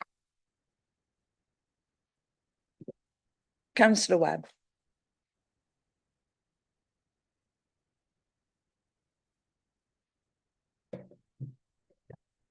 Thank you, Lord Mayor. For starters, This motion is now more factually accurate, and I'd like to thank Councillor Burton for his work to help getting this motion to a sensible place. The motion as amended reminds residents about the £40 million budget deficit this administration inherited. It reminds residents that a council has to deliver a balanced budget. It reminds residents that we have to maintain non-discretionary services to support vulnerable older people and others. I welcome the motion's reference to the good work charities and other providers play in supporting our residents. And I think we can all agree on that point, which is why it remains there. I also welcome the newfound honesty in this amended motion. Over the last 14 years, there has been a real degradation of the public services that people expect, need and deserve. And let us continue to be honest when we say that the damage that has been caused over 14 years of austerity has damaged real people and, as Councillor Widdowson said, has left gaps in our public sector. It began whilst Ed Davey was in government, I think, so it is only right that Sir Davey uses that experience to challenge for the best for carers, knowing how and why they have suffered over 14 years. Let us be crystal clear that when the country, its people and its communities have been brought to their knees by 14 years of austerity, a new government needs to act. If we want and need public services, we have to end austerity. In the position that we are in, that requires some difficult choices. And yes, it requires those with broad shoulders to support the most in need. And this is a real change in direction after 14 years of austerity, in which, perversely, those least able to support others have been enforced to hold up the wealthiest and indeed make them more wealthy. And I do mean the really wealthiest. I think this motion could go a lot further. I mean, according to the ONS, in terms of wealth inequality, the top fifth take 36% of the income and hold 63% of the wealth, whilst the bottom fifth take 8% of the income and hold 0.5% of the wealth. So I hope that this is a carefully applied first step. And I also hope that this government does end austerity after 14 years. Of course, if we take careful, considered approaches to make sure that the actions work and aren't going to hurt people, let's go for it. Quite frankly, we cannot afford to do nothing. Council, please support the amended motion. Thank you. Thank you. Councillor Eyre. Thank you, Chair. I think as Councillor Stewart alluded to, this will be very difficult for us to actually support now it's been amended. And I think just to reflect on the reasons why, and in that speech that Councillor Burton gave that unfortunately not everybody could hear, he mentioned the issue of political point scoring, and that's absolutely fine. If you wanted to remove the political point scoring, you wouldn't have changed 9 to 14, you would have changed 9 to 16. And reflected on the policy of Alistair Darling, who was actually the first to start those. And I think it was Councillor Coles at a previous meeting who confirmed herself her experiences of austerity began under a Labour government. In terms of Councillor Stewart's comments that it doesn't actually achieve anything, I think you're right. Now it's amended, it genuinely doesn't achieve anything because all we're asking for is careful consideration. What it could have achieved with a Labour government, a Labour council and a Labour mayor was an annual saving to this council of, at least to us as councillors, £2.5 million a year. Now, the financial black hole just escalates endlessly. £7.5 million of that financial black hole that you're referring to is as a result of this Labour Party policy. And I appreciate what Councillor Webb said. Those with the broadest shoulders should carry the biggest weight. Our charity, the voluntary sector and third sector partners are not the people with the broadest shoulders. Our council taxpayers are not the people with the broadest shoulders. They're the people with the narrowest shoulders. The people that will pay £2.5 million a year impact of this national insurance policy will be council taxpayers and those people who self-fund their social care. Some of those people who do self-fund their social care will be in a fortunate position, but the vast majority will not be. So actually not living up to that fact and accepting the burden that's being put on working people in York, on council taxpayers in York, and a £7.5 million, and given your play your cards right approach to this budget figure, which can be 20, 30, 40, 50, that 7.5 could be 500 million by the time we get to the next meeting in terms of your ever-growing fictional black hole.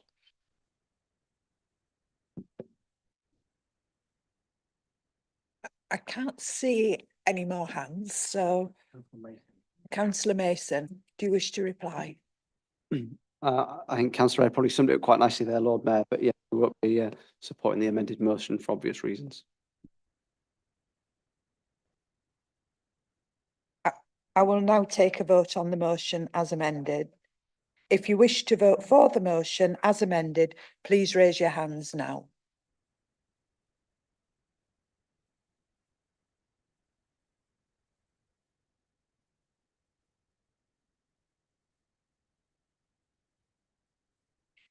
If you wish to vote against the motion as amended, please raise your hands now.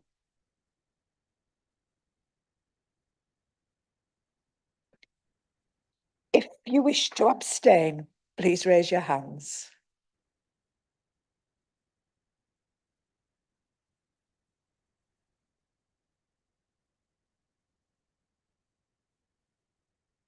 That's 23 for the motion as amended and 20 abstentions. The motion as amended is therefore carried.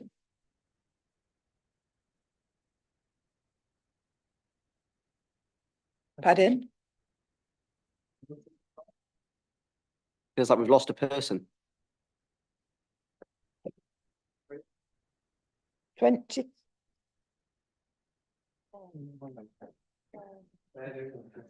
We're just. I shan't be going on Are you countdown. happy with that, Councillor Mason?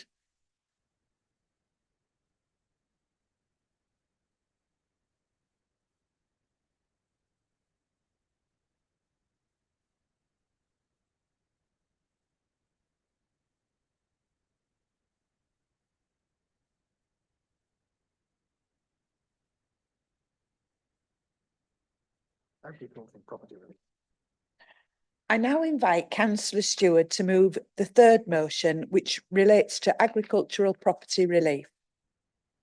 Thank you very much, Lord Mayor. It's one of those things where you just wonder, has the Treasury really thought it through? Who said that, Councillor Coles? It was Ed Balls. Not exactly an NFU bigwig, not exactly a farmer. It was Ed Balls. Who said Labour's too urban to understand farming? That was Baroness Malalou, a Labour peer. Lord Mayor, we know that Labour doesn't understand the countryside. We know that when Steve Mead was appointed the DEFRA Secretary, as a former leader of Lambeth Council, as an MP for Croydon North, and he turned up to a farm in his £400 French wellies to tell farmers they should do a bit more.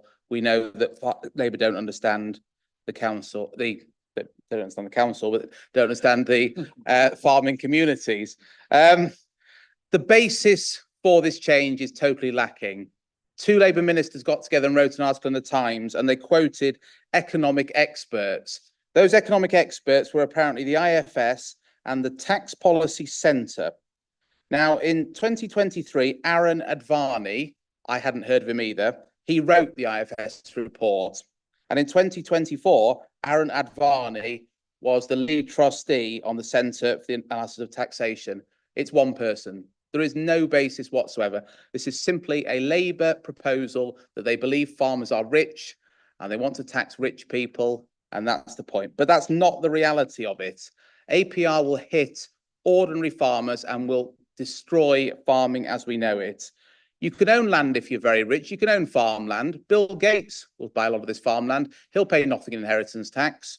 BlackRock will buy a lot of this farmland. They'll pay nothing in inheritance tax. And the Duke of Westminster, he'll probably buy a bit more to add to his £10 billion estate, and he'll pay nothing in inheritance tax. But ordinary farmers who own dozens of acres of land will pay this inheritance tax. But they can't pay the inheritance tax because the farms don't have the cash flow. The farms don't make the profit. So they'll be selling their land.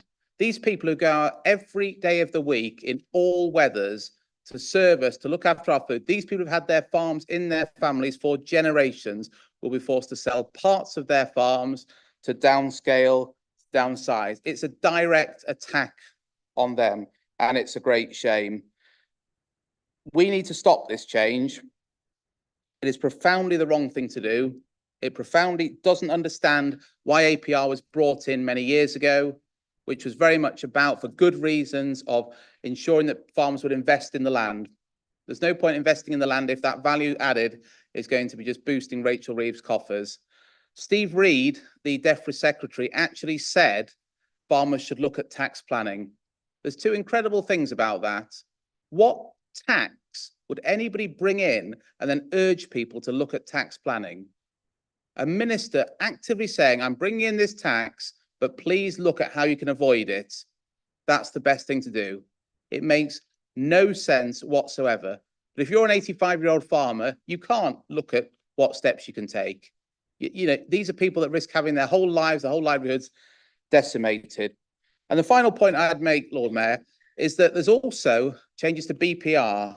We've seen stuff in the press from Pavers, excellent York business, talking about the damage that BPR changes will do. Family businesses that are grown, that employ dozens of people, that pay millions of tax. We've not included BPR in this motion, although we think BPR changes are equally wrong. We've made it about one simple thing, which is about farms and farmland, and to supposedly raise £500 million, you know, which it won't. It'll raise vast amounts of fear and vast amounts of uncertainty. This is profoundly the wrong change to be bringing in. So I would urge everybody to join me in urging the government to think again, urge our two MPs who have been totally silent on the issue. The MP for York Outer gave a no comment. Well, I was always told that no comment is the worst possible thing you can give on this issue. We should be standing up for our residents. It's estimated this will affect 250 York farms one way or another. And therefore, I urge everyone to support this motion. Thank you, Lord Mayor. Thank you. May I have a seconder? Councillor Nichols. Second this motion, reserve the right to speak. Thank you. I now invite debate on the motion. Councillor Hook. Thank you, Lord Mayor. This change to inheritance tax rules is a deeply damaging proposal from the new Labour government that will affect the 250 family farms in York, many of which are in the ward I represent. Family farms are not bringing in multi-millions of pounds each year. In many cases, farmers are earning significantly below the minimum wage for their work, and in some cases, they're earning nothing at all. It's only because they're technically sitting on an asset that is worth a significant amount of money that they can borrow against this to produce a lot of the food that is needed to sustain the UK. If we change to a system whereby those that inherit farms cannot pay the inheritance tax, then what will happen? They will be forced to sell off large chunks of their land to large corporations or equity firms who will come in and won't farm and won't produce any food. Not only is this a change, a cruel and an unfair one, but it's also incredibly short-sighted. Many proponents of the tax talk about how farmers should pay their fair share of tax, but farmers do pay their tax. Farmers are in a situation where they are sitting on an asset that can only be used for producing food, and if they're forced to sell it to survive and pay the inheritance tax, then that business not only leaves them, but it also leaves national productive farming. We're glad that Councillor Stewart has come on board with a programme of writing letters to people asking for their support on campaigns our council approves of. Hopefully this will mean he stops his political point scoring with other groups when other groups include this on their motions. But we also agree with the other resolutions in the motion, particularly the tangible point around specifically reaching out to rural and farming communities when council-owned, funded or influenced welfare bodies are granting relief for struggling families. We would be incredibly interested to hear from the council's executive how exactly they would intend to do this. Thank you. Thank you. Councillor Crawshaw. Thank you, Lord Mayor. I was intending to spend this afternoon writing a barnstorming speech for today's meeting, but instead I decided to go to a talk from Idris Abdul Karim, who is a human rights defender and a Nigerian hip-hop artist. He's currently a visiting fellow at the University of York. And his talk was all about the power of words and how you use your position of influence to affect positive social change. And that got me thinking about how to approach this motion and make sense of what the Tories nationally, and it would appear locally, are trying to do with this issue. Because what you are doing regarding this issue is both disingenuous and morally reprehensible. The fact is, the vast majority of farmers will not be touched by these tax changes. The BBC estimates that fewer than 100 farms nationally could ultimately be impacted each year. Yet by misrepresenting the figures and presenting it as an attack on farming communities and suggesting food security is at risk, you're stoking fear and anxiety in a community already reeling from the impact of your Brexit mess. My uncle was a farmer. My auntie and cousins still live on the farm. So I do know something about the challenges that farmers and their families face. And while Jeremy Clarkson cosplays being a farmer as he seeks to avoid, quotes, all sorts of inheritance tax, Paul Johnson, the director of the Institute of Fiscal Studies, that notorious left-wing institution, says, quote, the changes will affect a remarkably small number of some of the most valuable farms. Because the truth is that following these changes, farmers will be allowed to pass on £1 million tax-free. In addition, like all of us, they can then pass on a further 325,000 tax-free. If they're married, and called me old-fashioned, but if it's a family business in a rural community that they're passing on, I'm guessing that's fairly likely, then their spouse can also pass on their 1.325 million in allowance. And if they pass the farm on to children and grandchildren, they get a further £175,000 each tax-free.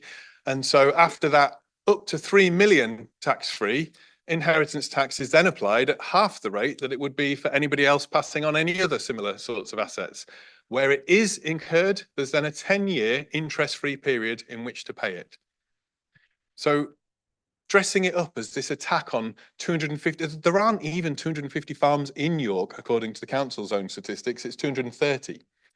As for the motion itself, I'm actually disappointed in you, Councillor Stewart, because you rightly rail against motions that don't actually do anything, and yet here we are with resolves that are make a statement, write a letter, write a report.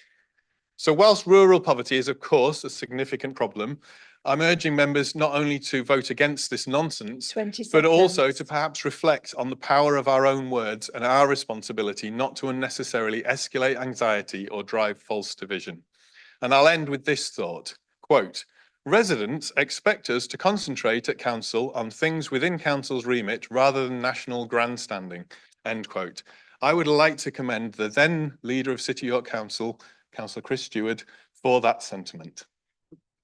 Thank you. Councillor Knight.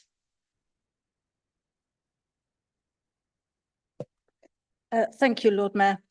We live in uncertain times. Over the last 8 years, since voting to leave the European Union, farmers had many assurances from Conservative governments that they would not have their EU payments tampered with and that they would have new opportunities for trading with the rest of the world.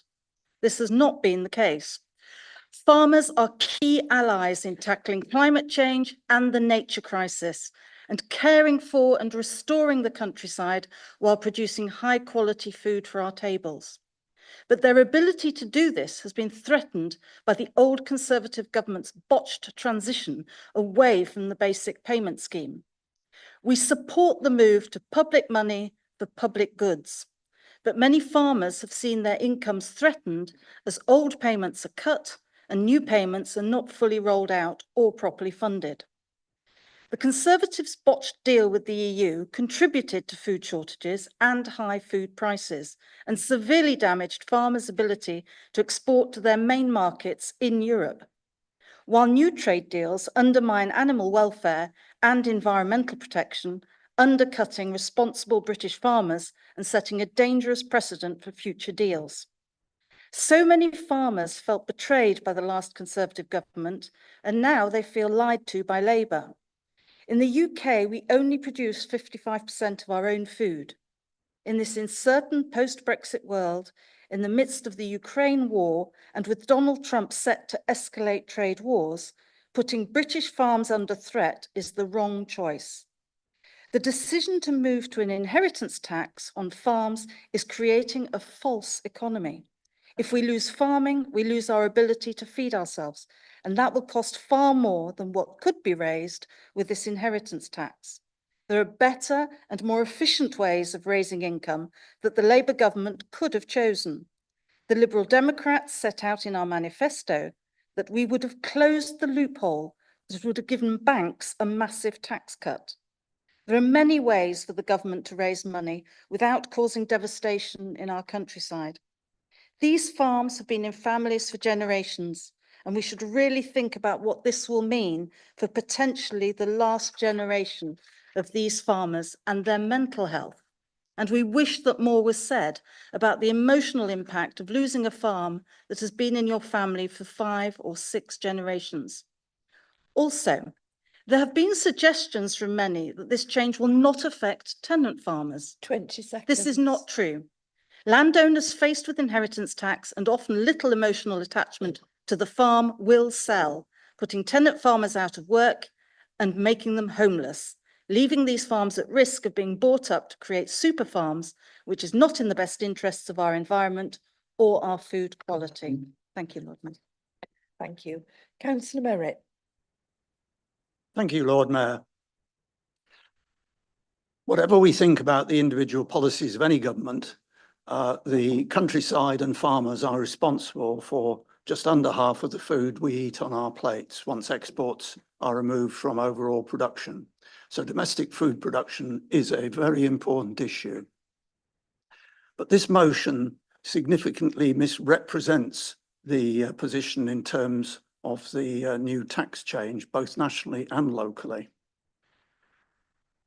Just 2 years ago, only 117 inherited farms nationally were valued above the 2.6 million that a farmer and their spouse would be able to pass on tax-free, which casts significant question on the claim that this policy will affect all 250 farms in this area. But the risk is that this motion also simplifies other parts of a much more complex picture. The absence of inheritance tax on farms has been a contributory factor in farm purchases as investment. And indeed, in order to avoid the ordinary inheritance tax rate of 40% that the rest of us pay for handing assets and land on when we die. This is highlighted by BBC Verify, indicating that 40% of farms bought in 2023 were by investors, only slightly below the percentage bought by working farmers. And if you look at this year's figures to date, the balance has shifted even further in favour of investors. So we had an existing problem under the previous situation.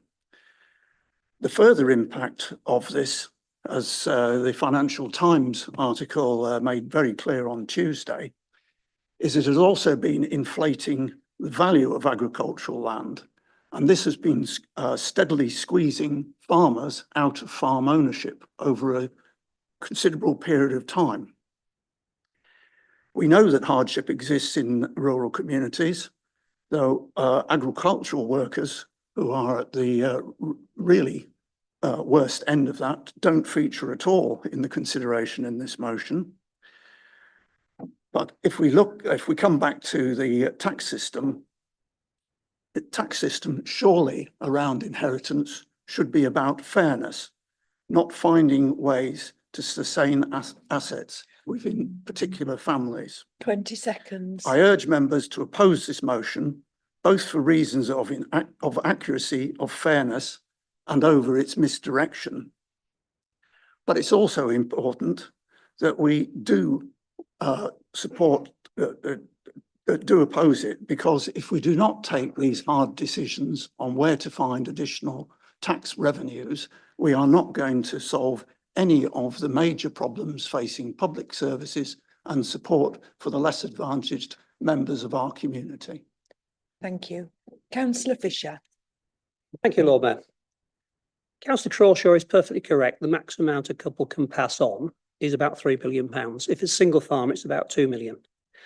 At average land prices in the UK of £12,000 an acre, that's 250 acres maximum, less the value of any assets such as buildings and machinery. So every farm over 250 acres will be affected by this inheritance tax. If you take a farm of say 350 acres, they'll get a tax bill of £240,000. So if they don't have this to hand, and farmers are very often cash poor, asset rich, that will mean sending off 20 acres of land. And that will affect the viability of the farm, many of which are already producing a very low return on investment. A recent NFU survey showed that the return on farming is about 1% on the value of the assets. And that means, therefore, lower income for the farmers, possible loss of employment for workers, or more. They might resort to more intensive measures of farming, which are bad for the environment. Crops are also being lost to natural disasters. A farmer friend of mine planted 100 acres of winter wheat last year. The land was waterlogged all year and it's all rotted in the ground. He then tried to get on to plant spring barley. He couldn't because it was still too wet. 100 acres of his land producing no money. I would remind you that farmers have the highest suicide rate of any group in the country. In 2023, 36 farmers committed suicide, and one of those was known personally to me, live near York. Now, it's great to see Councillor Stewart batting for farmers. I think it's a motion I can wholeheartedly support. But unfortunately, his support is rather undermined by the fact he's opined many times that Brexit was a good idea. And we should not miss the fact that after the Brexit, the current regime of farm subsidies delivers about £8,000 a farm less on average, which is sad. Also, the trade agreements that the Conservatives agreed, the agreements with Australia in 2022, was strongly criticised by the NFU for removing tariffs on agricultural products. In fact, Minette Batters, the chairman of the NFU, said that confirms this FTA simply opens up UK agricultural markets for Australian produce, whether or not produced to the same standards legally required in UK farmers. And that signed the death warrant of many sheep hill farmers. So I'm pleased you're having a change of heart. Your government is now batting for farmers. We need them to produce food. We cannot rely forever on imported food. I'll paraphrase the North American Indian statement: when the last tree is cut down, the last fish eaten, and the last stream poisoned, you will realise that you cannot eat money. We need the food, and that's vital. Thank you. Councillor Waters.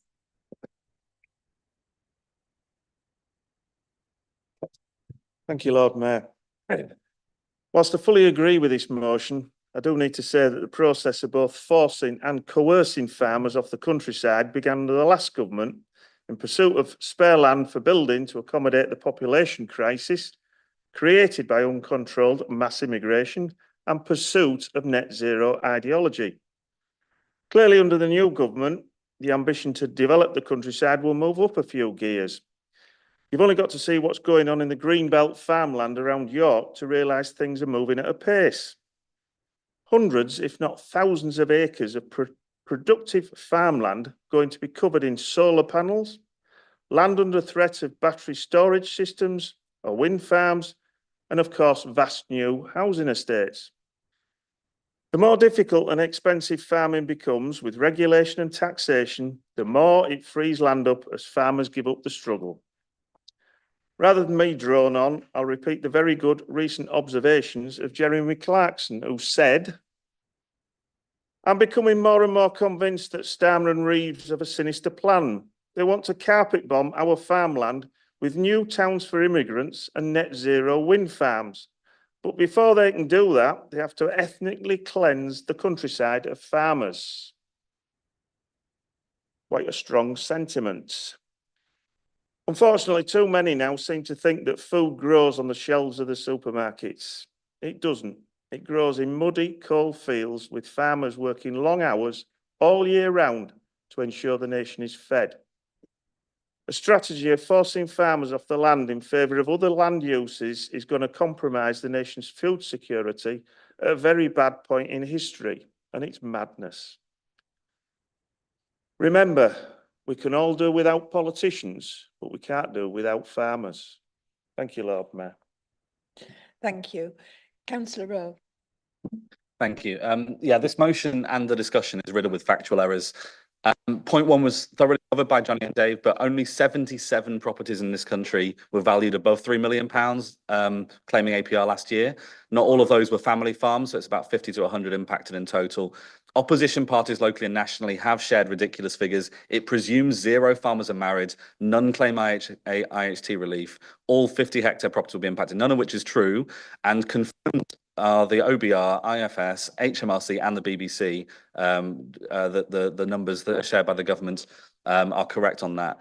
Point 3 rightly mentions a serious challenge to farms in an ongoing rise in costs, but it conveniently fails to mention Brexit, which was the largest cause of cost increases to farms in decades due to extra cost of labour, cost of input, cost of red tape, cost of import and export delays, cost of lost overseas sales.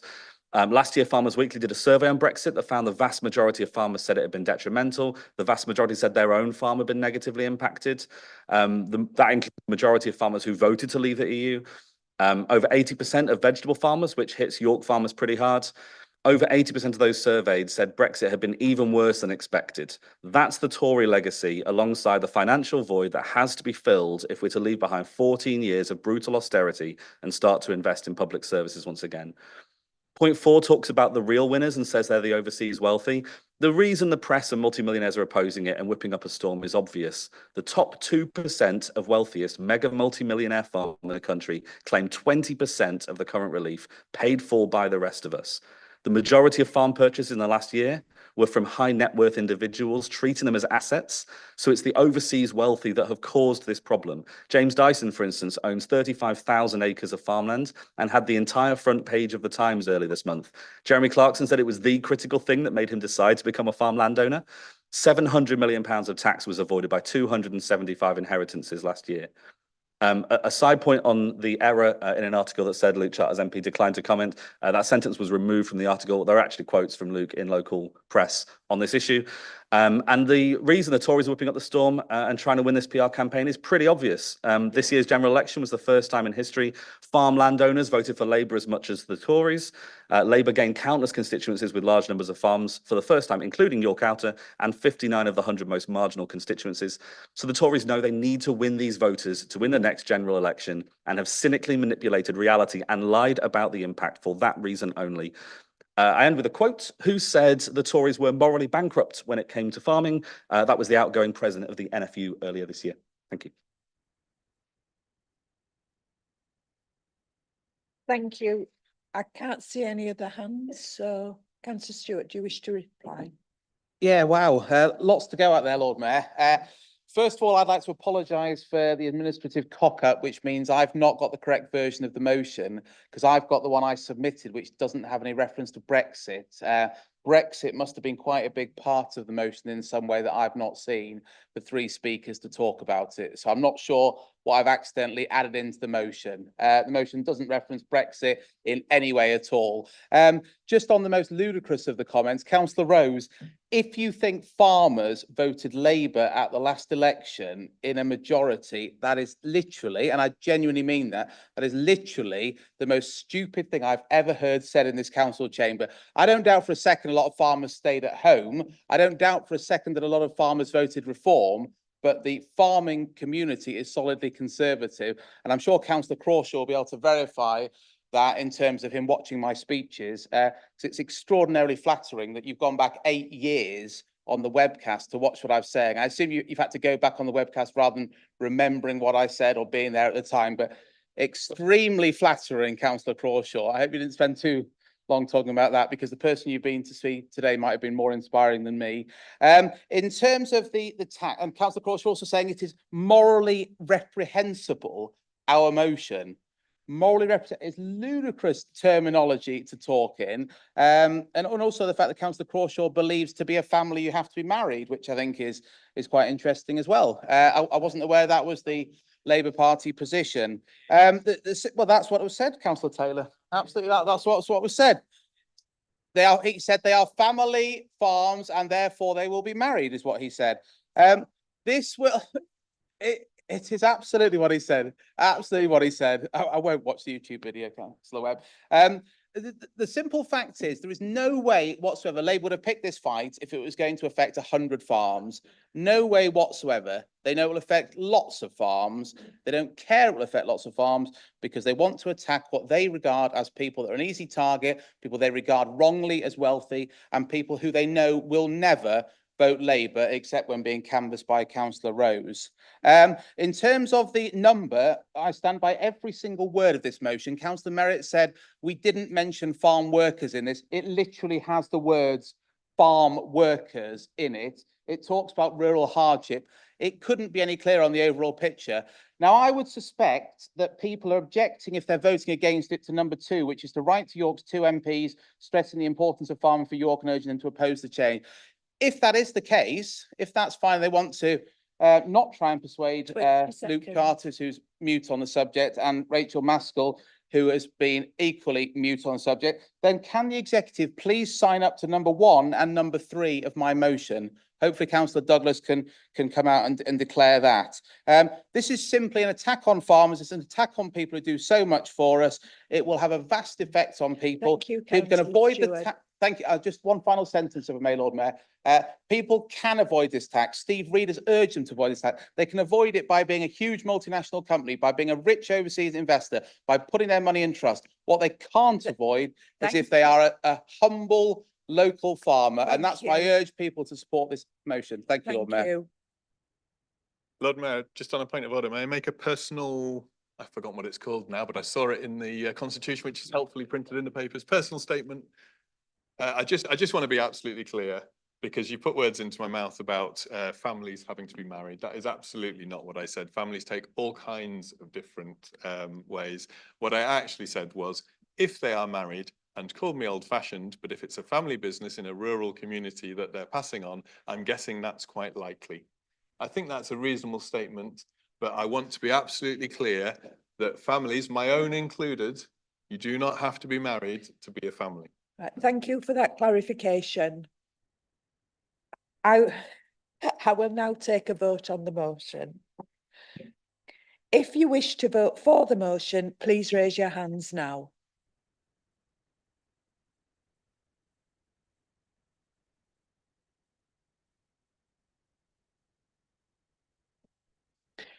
If you wish to vote against the motion, please raise your hands now.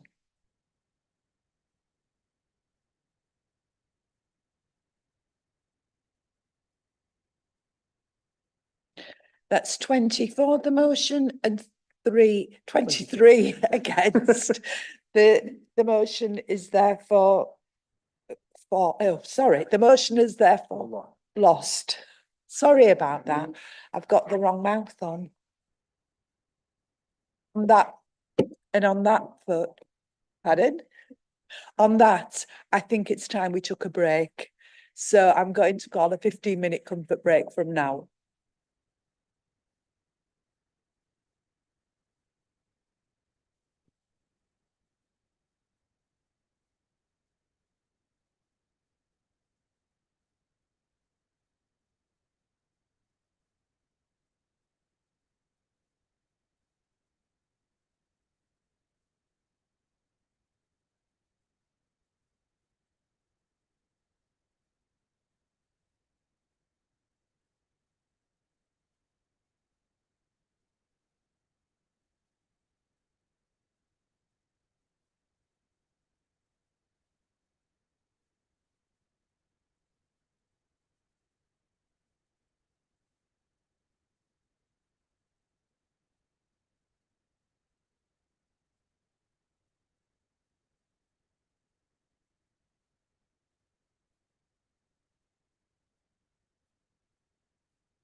Thank you and welcome back. We're now on to the fourth amendment, the fourth motion. And I would like to invite Councillor Clark to move the fourth and final motion, which relates to renewing York's commitment to fair trade. Thank you, Lord Mayor, and thank you, elected members, for giving me the opportunity to bring this motion to full council tonight. York, our city, is a city with international standing, a city looking outwards at its impact beyond its historic walls and outlying boundaries. The people of York have shown how they care deeply for the human rights of others, for the planet's sustainability, and that we as a city have a role to play in reducing inequalities in any way we can. Global trade exacerbates inequalities, favouring large producers over small independent ones, and fair trade works to address those inequalities through partnerships between producers and consumers and in supply chains. York, our city, declared itself a fair trade city in 2004, and this motion on the 20th anniversary of that declaration seeks to renew our commitment to fair trade status and take steps to ensure for the future the livelihoods and prosperity of all smallholder farmers and workers that contribute to the global food and goods system. Fair trade is an international movement whereby fair prices are paid and fair production standards and practices are upheld. It enables farmers and workers in more than 1,900 producer organisations across 68 countries to improve their living standards, invest in their communities and businesses, and protect our shared environment. Fair trade enables a regular, stable income from sales of bananas for cooperatives in Colombia. It enables cocoa farmers in Ghana to invest in infrastructure, such as building wells for drinking water and in education programs which empower women. Fair trade enables coffee grain farmers and workers in Costa Rica to diversify into other agricultural production, fund the construction of their own community stores, and implement programs to make their farming methods more resilient to climate change. And it also enables cotton farmers in India to build producers' institutions that focus on long-term sustainability. By renewing our commitment to fair trade, we are committing to supporting people, communities, and businesses disadvantaged by historical inequalities between countries and at the sharp end and disadvantage wrought on those already disproportionately affected by climate change. It's through the dedication, hard work, and passionate efforts of our city's volunteers and members of York Fair Trade Forum that the work of promotion and campaigning goes on in York. They engage with their fellow residents, with businesses and every kind of organisation to demonstrate the importance of an ethical form of trading and encourage those residents, businesses and organisations to be involved. Formative in establishing York as a fair trade city, the milestone of reaching the 20th anniversary has been marked and celebrated by the forum throughout the year. Many people have participated.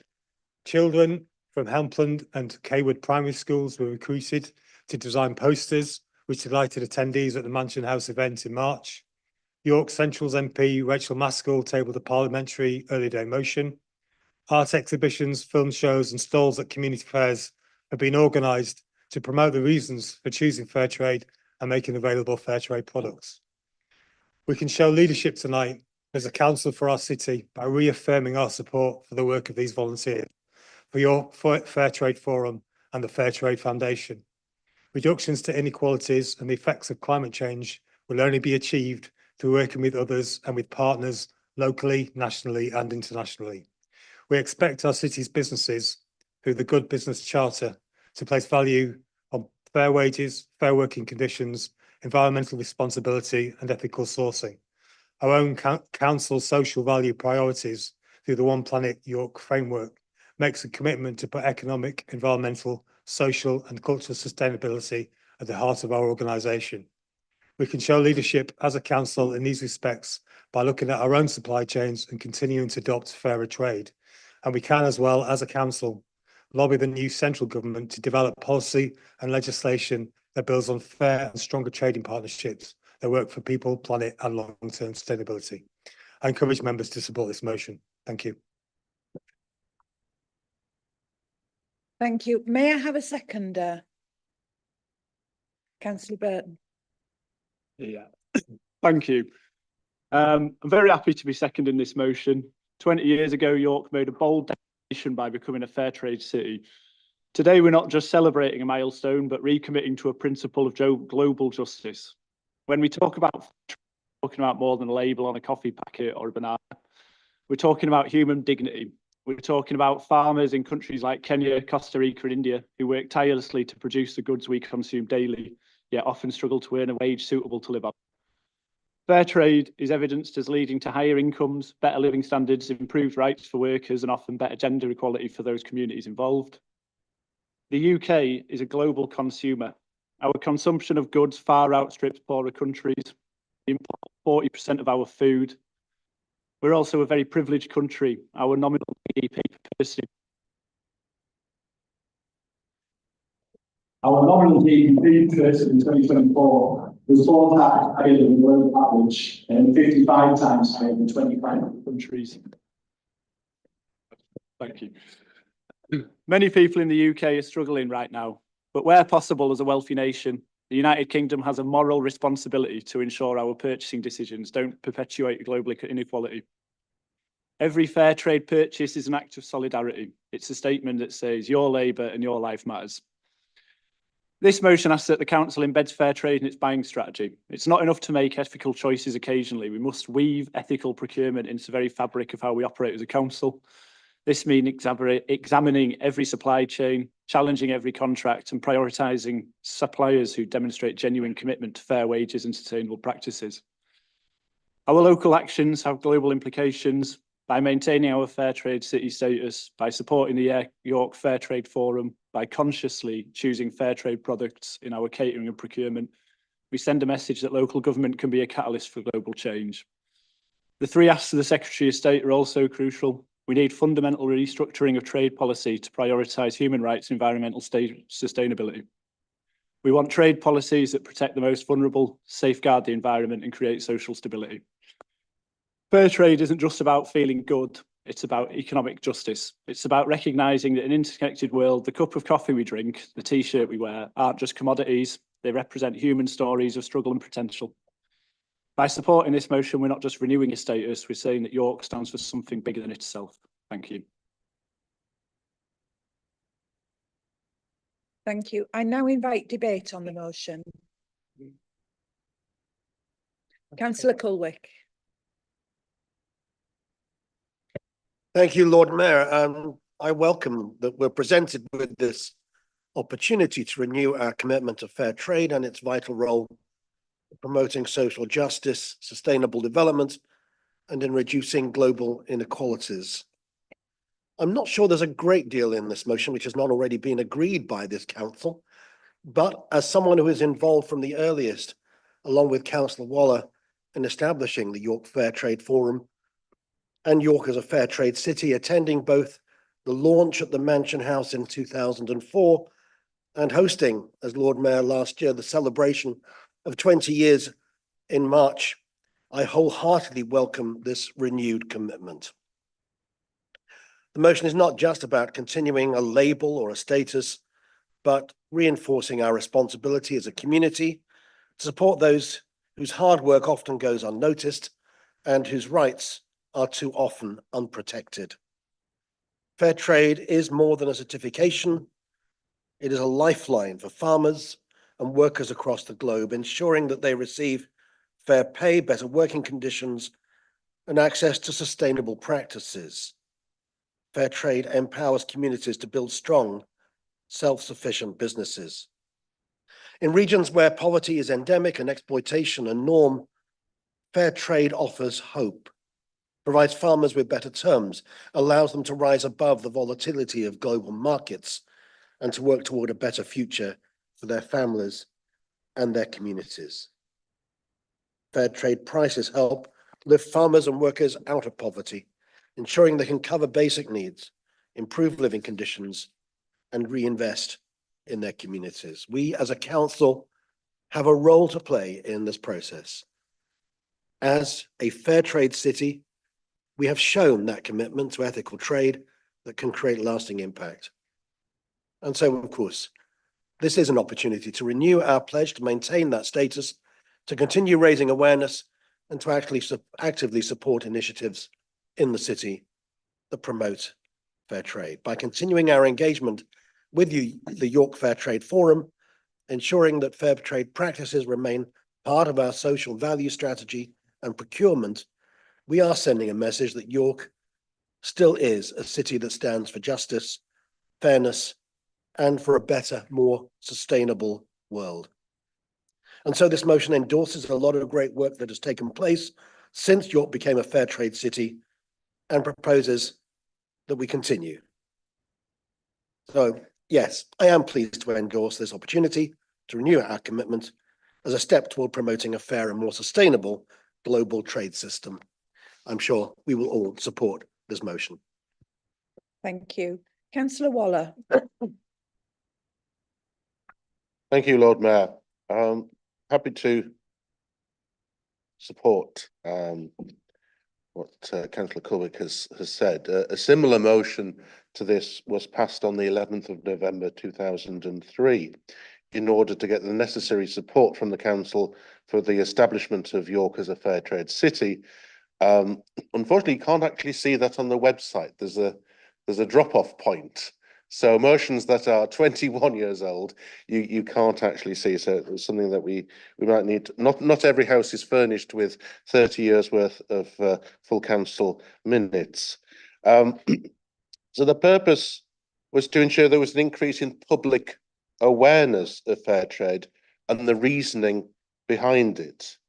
There were many residents and businesses who had, before 2003, already been involved in this work for many years and worked to acquire the status. But it's been good to see it's been a dynamic and ongoing engagement, that it wasn't just simply a matter of getting a badge, but it was actually living it through and demonstrating why on a year-by-year basis it was important. Embedding the concept of thinking about fair trade, especially within purchasing, has been an important outcome for the council, as well as companies and organisations across the city that have been encouraged, as well as mainstreaming to the point that supermarkets emphasised that they were stocking fair trade goods from a time when it was very difficult to obtain them, and even more difficult to obtain those that were comparable to non-fair trade goods. So it was good to see that very quickly in the ResOp surveys conducted by the council, that York residents had a very high recognition of the logo not long after York acquired the fair trade city status. The rationale for having a fair deal for the farmers in the growing of these crops remains as strong as ever. Indeed, with the impacts of climate change, which the mover of the motion referred to, and conflict on many growing areas, means that, if anything, it's more important now than it was then. If this can proceed across all parties within this council, then it is all for the better. Thank you, Lord Mayor. Thank you. I can't see any other hand. Oh, sorry. Sorry, Councillor Melly. Thank you, Lord Mayor. Justice and equality are core values of this council. It's why we're a real living wage employer, so that we can try to avoid contributing to exploitative employment practices. So I just wanted to thank York Fair Trade Forum for everything they've done over the years to ensure that the people who produce the bananas and coffee and chocolate and clothes and other things that we enjoy here in York are paid fairly and have fair working conditions. So I just wanted to urge council to support this motion so that we can collaboratively work together to support businesses, schools, places of worship and anyone else in York to support fair trade. Thanks. Thank you. Now I can't see any more hands. So, Councillor Clark, do you wish to reply? Yeah, I'll just. Oops, sorry. That was me wafting the paper at the mic. I just do want to come back and just say thank you for the support from across the house, across the floor. And it's really encouraging to hear the comments and the history of fair trade in the city and how that has contributed and become part of our everyday purchasing. It's good to hear that. I am, of course, the latest in a long line of councillors that is appointed to the York Fair Trade Forum, and of course there's all that work that's gone before me by those councillors. So I will just say thank you for the support please support the motion. Thank you. I will now take a vote on the motion. If you wish to vote for the motion, please raise your hands now.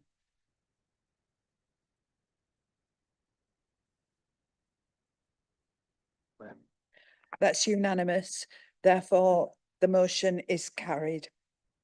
That concludes the section on motions. I will now invite members to question the leader and executive members in respect of any matter within their portfolio responsibility in accordance with Council Procedure Rule B11. Please, can you address the Lord Mayor with your question, speaking clearly and indicating to which executive member your question is directed. There is a maximum of 15 minutes in total for questions in this session. If any of the questions which have been put cannot be answered at the meeting, a written reply will be circulated to members within 5 working days following the meeting. Councillor Nichols. Councillor Nichols. Thank you, Lord Mayor. My question is to Councillor Villiers. Thank you, first of all, for attending my ward meeting, which was very well attended. And my question is, one of the issues raised was people on the number 11 bus going through many wards. Is there any possibility of a one-way system around South Bank to try and prevent the Mexican standoff between lorries and buses? Thank you, Councillor Nichols, and thank you for inviting me to your ward meeting. It was a fantastic meeting, 100-odd people there, and really heartening to see how much people care about their buses. So I embrace that fully. I also appreciate that there are problems with the number 11 bus, and we're recognising that, and First Bus are recognising that. And in particular, the reliability is poor. So I have asked officers to review and check the reliability figures, and we will also look at measures to overcome some of the pinch points and the congestion in the city. So what we're learning is that most of the unreliability of our bus services across the city is due to congestion. So we've got to overcome congestion, and the city centre sustainable travel corridor that we'll be consulting on in the new year is that first step towards really addressing the congestion. And that's important in the longer term. But obviously we still have to do things in the shorter term too. So I'm very much in agreement with you that we need to look at some of the pinch points on the route, such as that South Bank loop. And we have some funding as part of our BSIP award to do exactly those kind of measures where we can look at parking problems, whether a one-way system would help. I don't know, but certainly we can ask officers to look at that if it's perceived to be a problem by the bus operator and by our officers. And yeah, I'm very happy to continue working with you to improve that route. So thank you.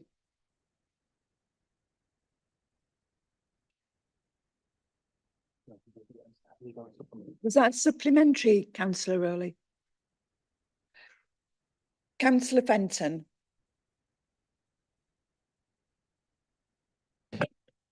Thank you, Lord Mayor. This is a question for Councillor Kent. So the ongoing second phase of budget consultation seeks views on a proposal that could see some local recycling banks removed but others retained, which and those that would be retained would need to demonstrably serve a specific community need. I think a number of people I've spoken to who feels that they need to understand a bit more about what is proposed and how those banks that serve a specific community need would be identified, so they can provide an informed feedback to the consultations. Is there anything you can say about how those recycling banks would be identified, please? Thank you, Councillor Fenton. Can anyone hear that? Is that working? Yeah, thank you. So I think this specific community need as opposed to general recycling, because the principle is that across the city, everybody does have doorstep recycling, curbside recycling. And it's looking to see, are there areas which don't need an additional site, or whether people who, specifically people who haven't got cars, who couldn't do additional trips to the tip, things like that. So it's not a foregone conclusion, it's a consultation, but it would also be looking at geographies so that if you've got multiple sites close by to each other, maybe there can be some rationalisation in that sense. Lots of them are not council owned. Many of them are run by supermarkets, and maybe there's duplication there, but those wouldn't be under, that's not part of the consultation. It's only the council owned ones that's being looked at. I don't know. I mean, I'm happy to answer questions more specifically about specific sites and see if they're part of the review after this, if that helps. Thank you for that. I think I was thinking in particular about the maybe, which maybe supermarket be useful to have some clarity on that. There may be quite low car ownership. I'm thinking of the recycling banks in Morris. Which it would be helpful to have some clarity on the status of that. Those recycling banks, which do serve a specific community need where people may not have access to cars to go to a tip or another site. So any clarification, I don't expect you to provide it now, but anything you can, any clarification you can provide would be really helpful. Thank you. Is that a supplementary?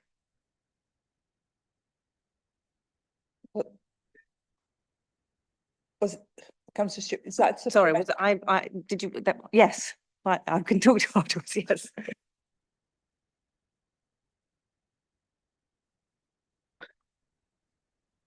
Yeah, do you have a I do. Actually, yeah, no, sorry. I was indicating, but I thought Councillor Fenton will get an answer first, so that's great. So Councillor, more and more people are looking to recycle blister packs, which I wasn't aware of the name of a few years ago, but obviously what you put medication in. And we I use them, but I wasn't aware they were called that. And as a parish council, Copmanthorpe is entered into a recycling of blister packs venture at the local doctor surgery, but it's really quite surprisingly expensive to do this societal good and stop these fumes going into the air when these are burned.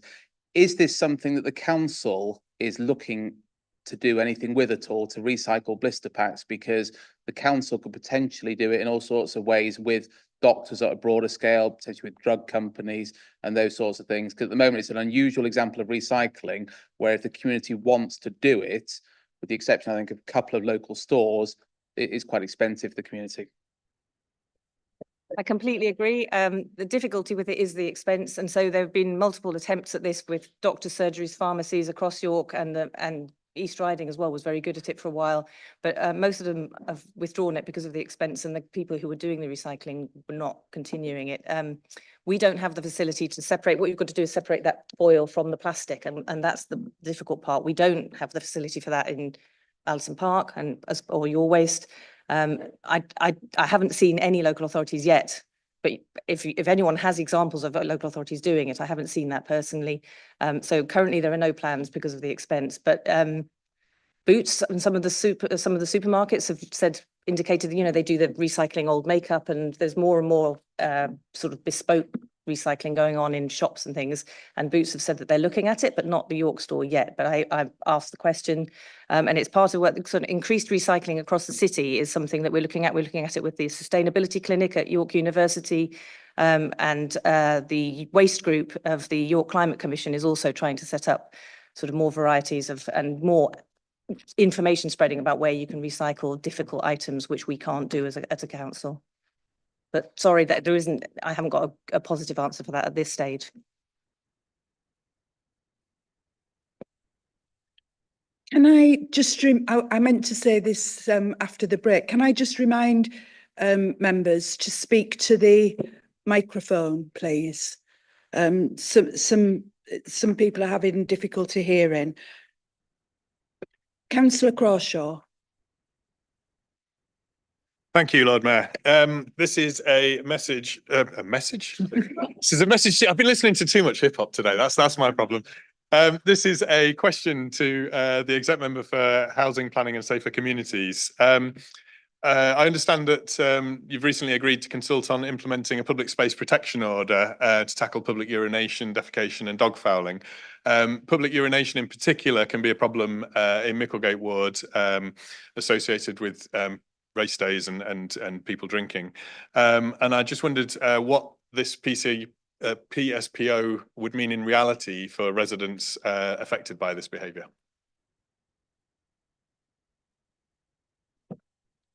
Thank you, Councillor Crawshaw, and you certainly know how to raise the tone of the evening. As we know, urination in the streets, in shop doorways is a vile thing to happen. And in the last year alone, there were over 4,000 incidents in the city centre alone. The Public Spaces Protection Order will give the council powers to impose on-the-spot fines, as opposed to the previous policy, which involved summonsing somebody to court. As a consequence, it rarely happened.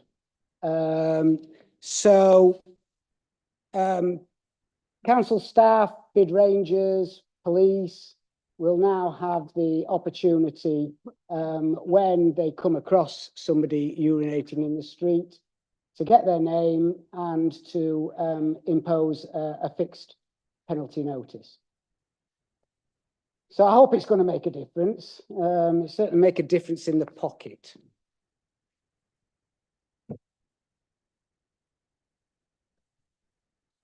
Councillor Healy, is that a supplementary? Yes, it is, Lord Mayor.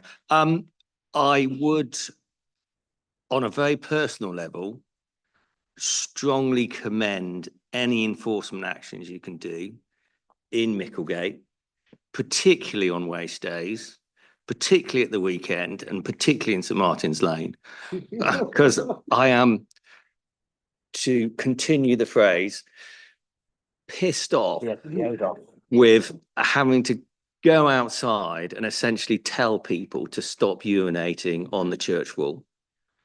And the things that they sometimes leave on my front door is also not pleasant. So anything you can do to reduce that, myself and the other people who live on St Martin's Lane will be very happy. Yeah, thank you. And the racecourse themselves have been very proactive in supporting this initiative. They are enforcing much more interactive contact with race goers as they're leaving the course, and it's particularly a leaving the course after a race meeting. The police are also escorting people on their journey. Clearly, you can't do that with every individual, but hopefully, when people realise that they are going to get fined, then it's behaviour modification as opposed to money raising, as I said at the decision session.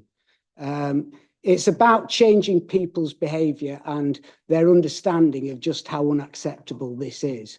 For you as a resident, for you as a householder, but for shop owners, tourists, everybody that has to experience this in the streets. They want to see it stop. And this is one small measure towards being able to do that. Dog fouling is another one.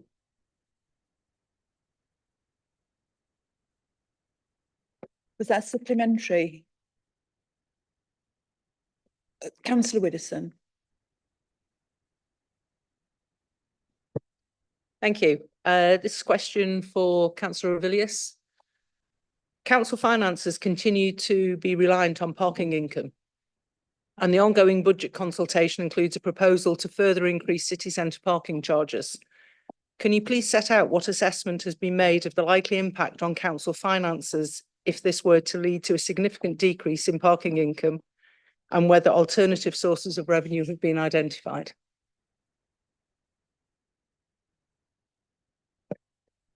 Yeah, so as we've said previously, this is a budget consultation and we are looking for feedback from people about their thoughts and feelings in the measures in there. They are not things that have been decided.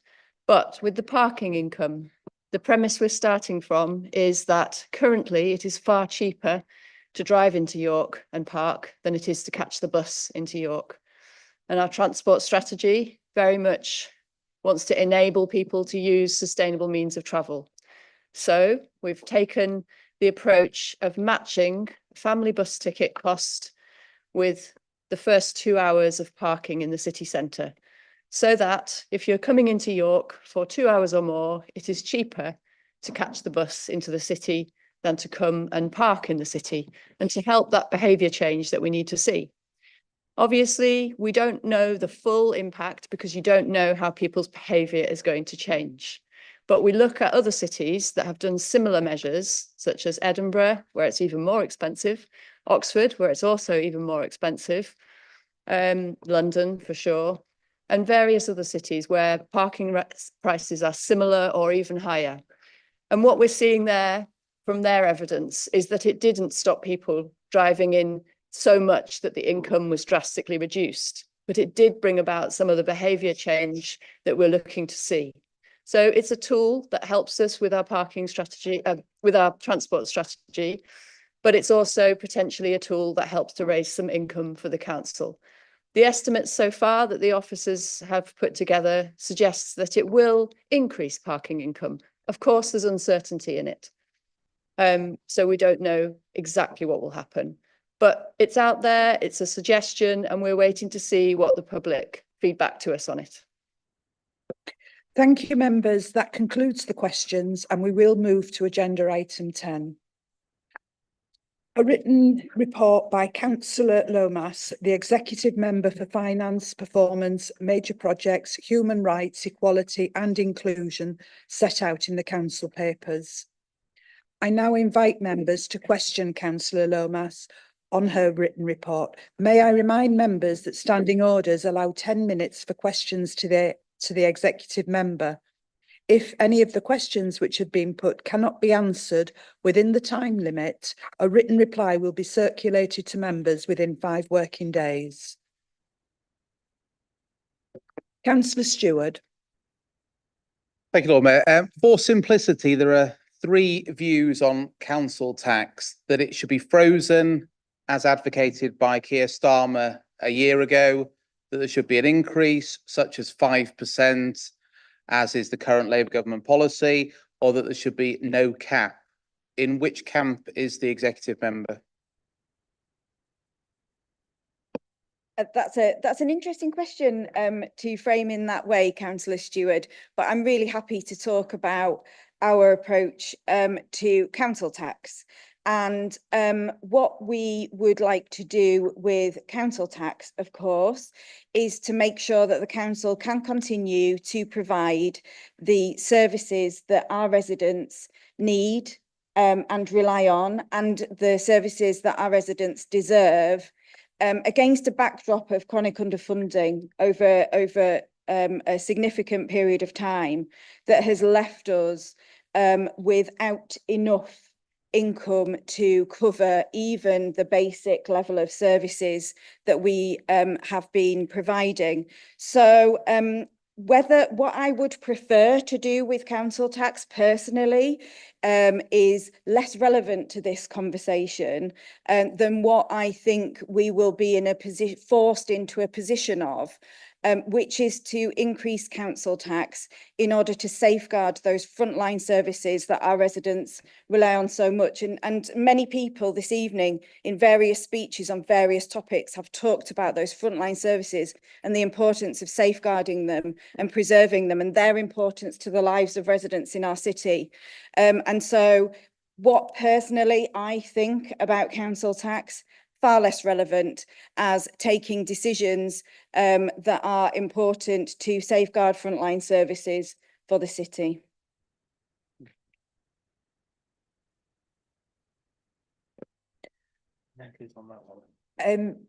Councillor Ed, do you have a supplementary? Very quick one, Chair. On that, how much precisely would that 5% increase raise, and how much of that would be offset against increased in contract costs as a result of the national insurance increases? That's an interesting set of figures that I don't have in front of me, Councillor Eyre, because as you know, we were warned that we probably wouldn't have connectivity and wouldn't be able to use laptops during the meeting. So apologies for that. But I will most certainly write to you with those figures. Final supplementary, would you agree with my assertion that probably about 2.5% of the council tax increase will go directly on the national insurance cost of contracts? I've answered your question.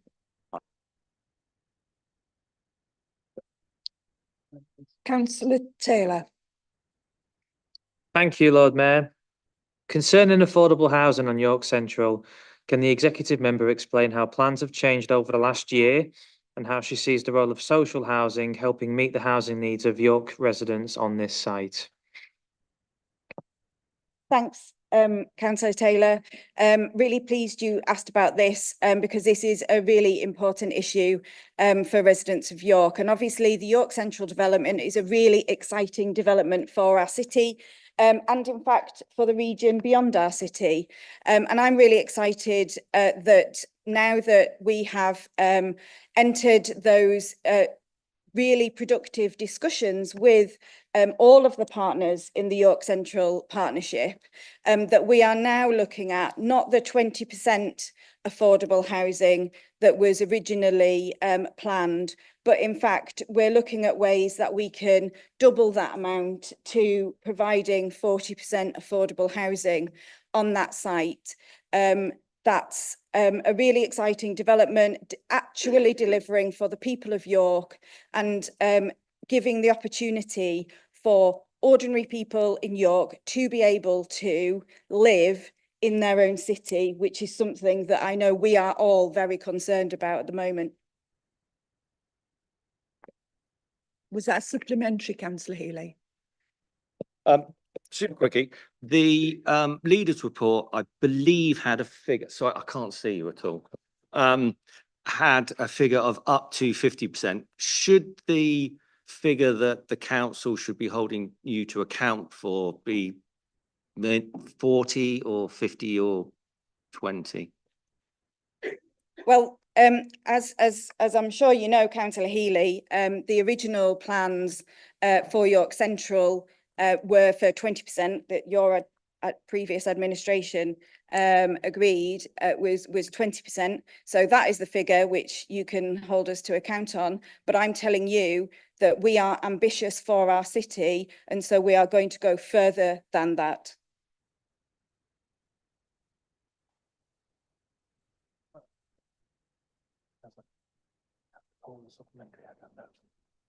Were they supplementaries? Councillor Coles. Thank you, Lord Mayor. It was a follow-up question on Councillor Rowley's point earlier in the evening around banking hubs and Councillor Baxter's motion on community assets. And I just wanted to pick up on the news, the great news about the banking hub for Acomb that was recently confirmed, and to ask the executive member if she could outline how councillors locally had contributed to this ambition and why it is so important for residents living in the immediate Westfield, Acomb and Holgate areas, and perhaps if she could add anything else that could be done to support banking hubs across the city so that we can deliver better financial support for residents. Thank you, Councillor Coles. The news that the last bank branch in Acomb Front Street was closing was a devastating blow to a lot of local residents, but also to the other businesses in that busy high street area. And I know that a lot of people were really concerned about it. And you know, indeed, Councillor Waller started a petition to encourage the Halifax not to close their branch. But unfortunately, that was a business decision that they had already made. I pay tribute to Councillor Rose, Councillor Coles and Councillor Nelson for the work that they did with Cash Access UK to ensure that they were able to consult widely with residents, with businesses and with community groups in the area, that they understood the strength of feeling in the area about the need for a banking hub. I pay tribute to the work that Councillor Callum Taylor did in reaching out to Cash Access UK to make sure that ACOM was on their list for a banking hub. I pay tribute to the work that everybody did in making sure that ACOM was not forgotten when sadly the last bank branch was closed. Now, obviously, we have other areas in the city where we have high street shopping areas that are out of the city centre that have lost their bank branches already. And I think that's a great model for what other ward councillors can be doing, reaching out to Cash Access UK, to Link, working with them on that public consultation, making sure that the strength of feeling is known, because sadly, I think the sad reality is that high street banks are not going to start reopening branches in out of town areas, and they won't necessarily change their minds about closing them on the strength of petitions that are submitted to them. But we have an alternative, and it's really important that we look at the future and really engage with that alternative. Councillor Widdowson. Oh, was that a supplementary? Was it a supplementary? Sorry about that. Councillor Stewart. Yeah, thanks, Lord Mayor. I entirely agree with all the positives about banking hubs and everything like that. Inevitably, it's going to be very difficult to get banks to change their minds on what are inherently profitable decisions about where their branches are located. Isn't there a great opportunity for building societies to potentially be encouraged into some of those gaps? Now, banking and building society, services are slightly different, but in terms of what people want in the main, they're essentially offering the same. So couldn't we as a council potentially reach out proactively to some of the societies, be they the nationwide or some of the more local ones, to say this area is being deserted by the bank. So whilst we want banking hubs and we want bands that come round, it's a great opportunity for you as an entity to base yourself here. What can you do and how can we potentially help you to make that happen? Thanks, Councillor Stewart. And I have to say that previously there were a number of building societies located in Acomb Front Street as well. And they also closed their branches over a period of time.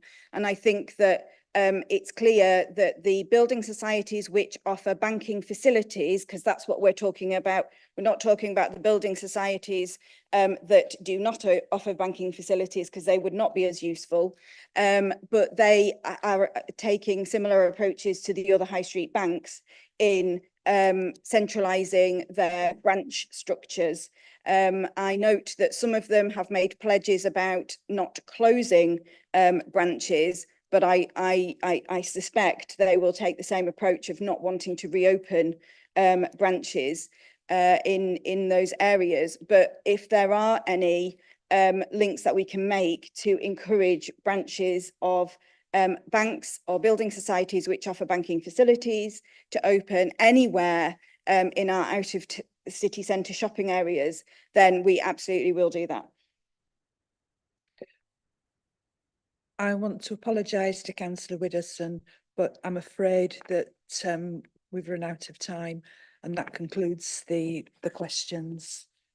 I now invite Councillor Fenton, the Chair of the Corporate Services, Climate Change and Scrutiny Management Committee, to move receipt of his report set out in the council papers. Formally moved, Lord Mayor. May I have a seconder? Seconded, Lord Mayor. Does anyone wish to debate the report, or is council happy to agree? Thank you. We will now move on to the next.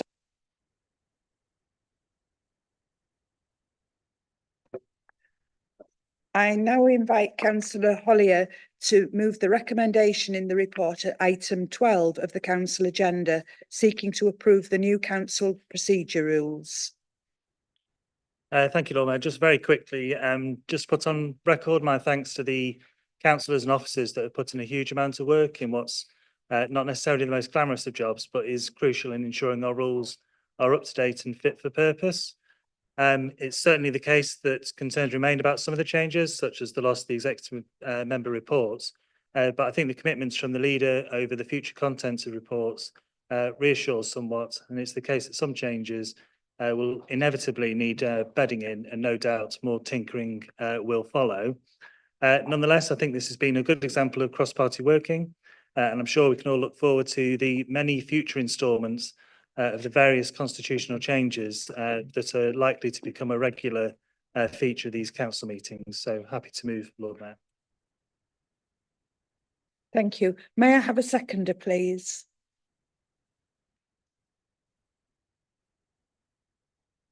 Thank you. Does anybody wish to debate this recommendation?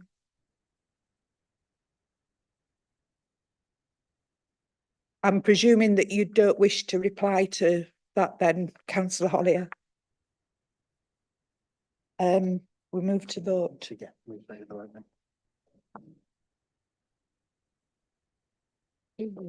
We'll move to... If you wish to vote for the recommendations, please raise your hands now.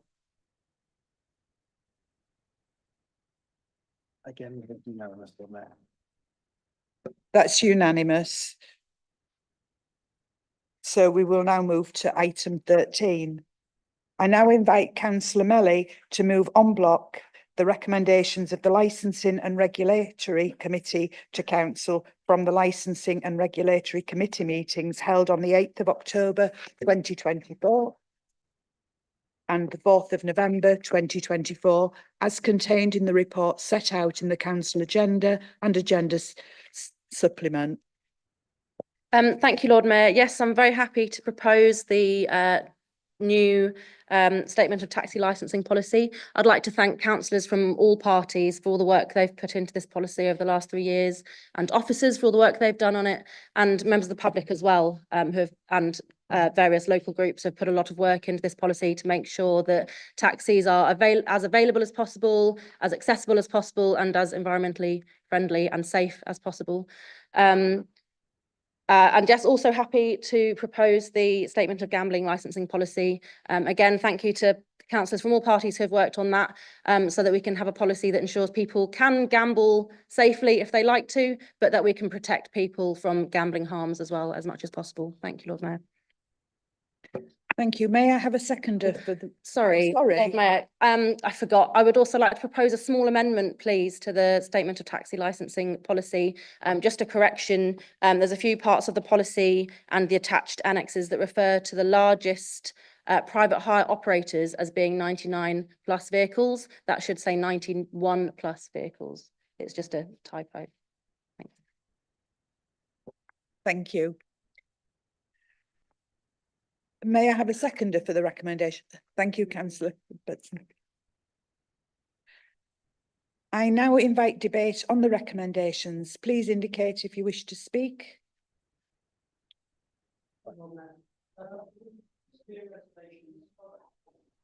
I have severe reservations about page 233, item 16. It may be true that 51% of respondents strongly agreed the proposal that taxis should be black to help with public safety.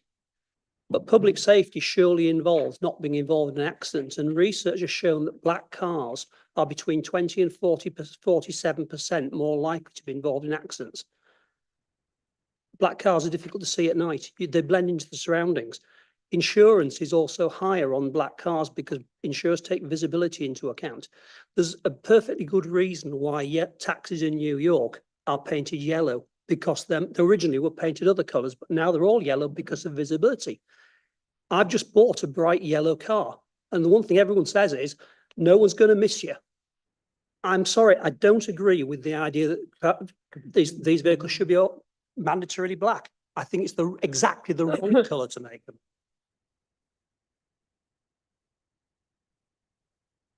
Councillor Mason.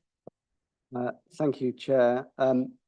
Those that read the minutes of the 8th of October meeting in depth will have seen that at that point I proposed some changes about wheelchair accessible vehicles, and we exempted them from some of the changes in terms of the Euro standards to make sure there was enough availability. Having heard from the public speaker tonight about wheelchair accessible vehicles being mandatory black at the moment as well, and that reducing that market even more. I'd like to propose that we remove wheelchair accessible vehicles from having to be black, to make sure that we've got the maximum opportunity for people to get hold of those vehicles, so we ensure the fleet is as big as possible.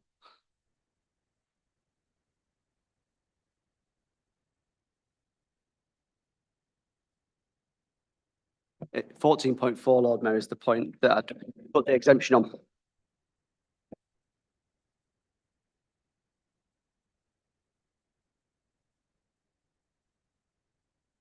Are you proposing that as an amendment? Yeah.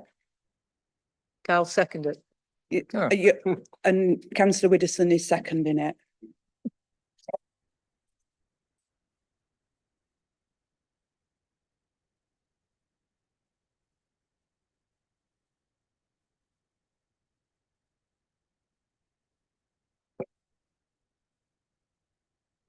This will now be referred back to licensing.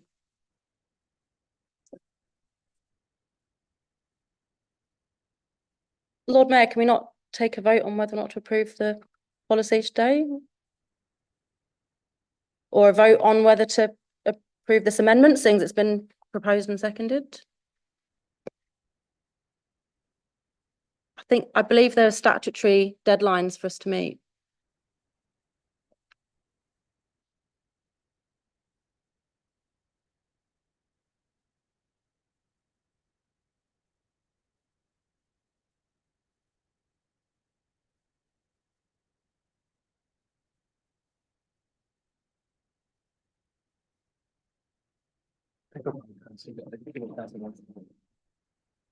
Right.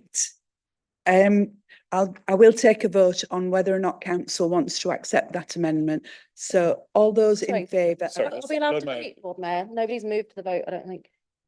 Are we allowed to debate, or do we have to move straight to the vote? Or can I have right to reply as the original proposer? Can I have right to reply on the amendment? Please?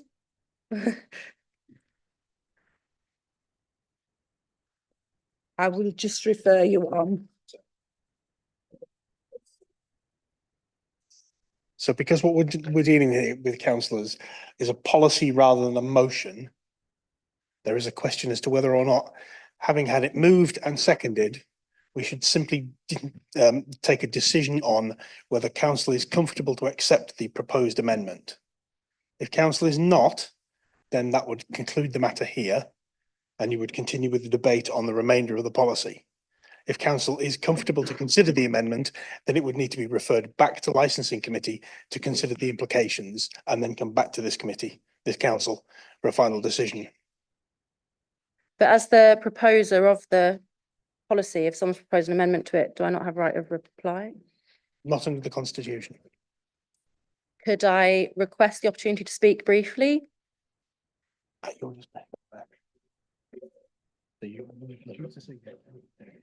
I'm happy for that, councillor Melly. Thank you, Lord Mayor. I won't take too much time. I really appreciate people taking interest in licensing policy, and obviously safety and this sort of thing is really important. And I think it is worth discussing how we make sure that taxis are as safe as possible, and that there are as many wheelchair taxis available as possible. Government guidance is that our taxi licensing policy should include measures to make sure the public can easily identify the difference between Hackney carriage vehicles, which you can hail in the street, and private hire vehicles that you have to book in advance. And it's quite common across the country, including in York, for people to try to get into private hire vehicles when they're not pre-booked because they don't recognise the difference. And so that's the purpose behind these vehicle colour requirements, is to help the public make sure they are safe when they get into a vehicle and they get home safely in vehicles that are licensed to make that journey, because it's not safe to get into a private hire vehicle that you haven't pre-booked. The majority of Hackney carriage vehicles in York are already black. 123 out of 188 are already black. So if we changed it so that they couldn't be black for safety reasons, that would be a huge undertaking, and I think would hugely decrease the number of Hackney carriage vehicles available, because almost all of them would have to be scrapped and replaced, or repainted or whatever. I think I would also like to draw attention to some of the results of the public consultation that was carried out on this policy, in which 2/3 of disabled respondents either agreed or strongly agreed that Hackney carriage vehicles should be black. So I appreciate that thought has gone into what disabled people need and how to design a policy that best fits their needs. But the first principle of equalities is nothing about us without us. Disabled people in York themselves have told us that they think that accessible Hackney carriages should be black. And I think we need to listen to them and go with what they've told us. Also, 61% of women said that they felt it was important for safety that Hackney carriage vehicles are black. So this is what the public have told us when we've consulted. And so I support the policy as it is, unamended.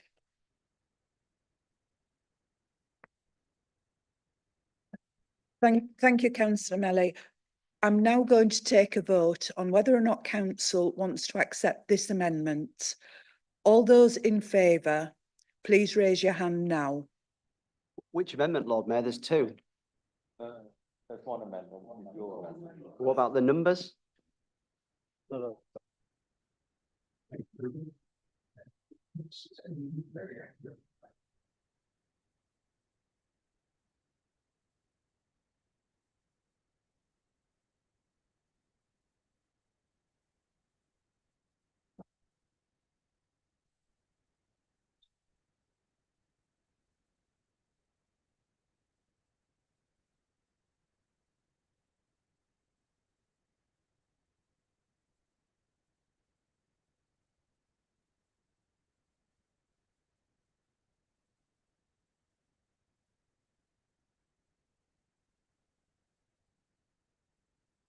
That's the only amendment that I've heard.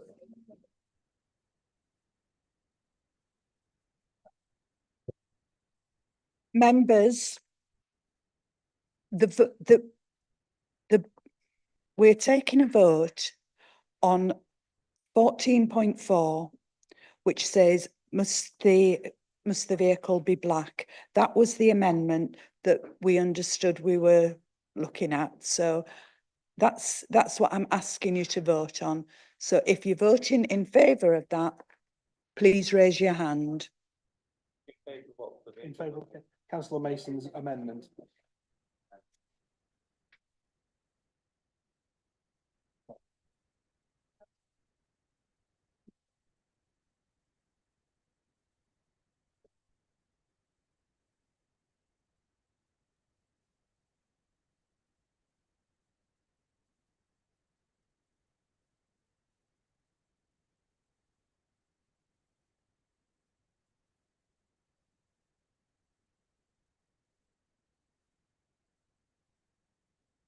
Could members just keep your hands up for a moment? We're having difficulty counting you.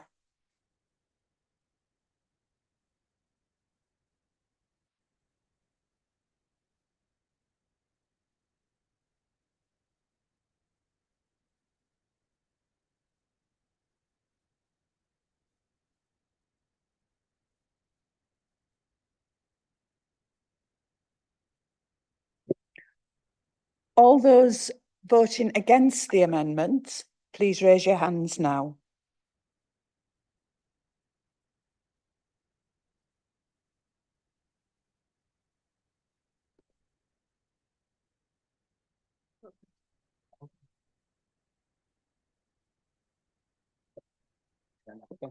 Abstentions, please.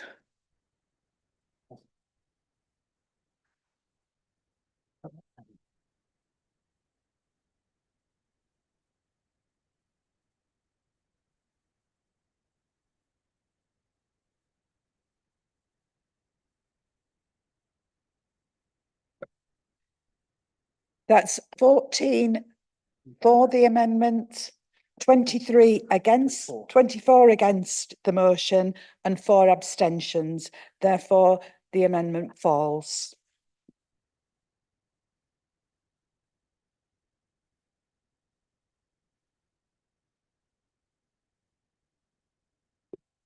We'll now continue with the debate on the policy. Does anybody else wish to speak? Councillor Stewart. Yeah, thanks, Lord Mayor. I came along tonight, and the comment I was going to make is that this report is 5,382 sheets of paper across 47 councillors, which does seem a lot of piece of paper that potentially we could look at how we do these things when we're trying to sort of save resources, because I did expect everything to be nodded through.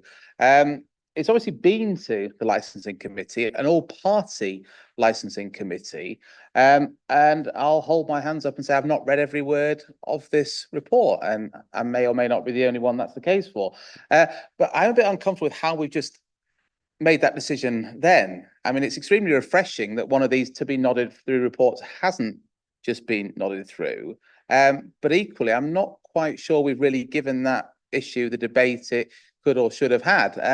On the face of it, I think Councillor Mason made a point worthy of consideration. I think Councillor Melly as well. But in terms of something like that, there must be something slightly wrong, I think, in our processes where it goes to an all-party committee, they give us recommendations, and then we're all sort of knee-jerking about for how we vote on these things. So I do hope it's something that the licensing committee will look at, because I'm not sure if the problem is certain vehicles or taxis being black but not private hire.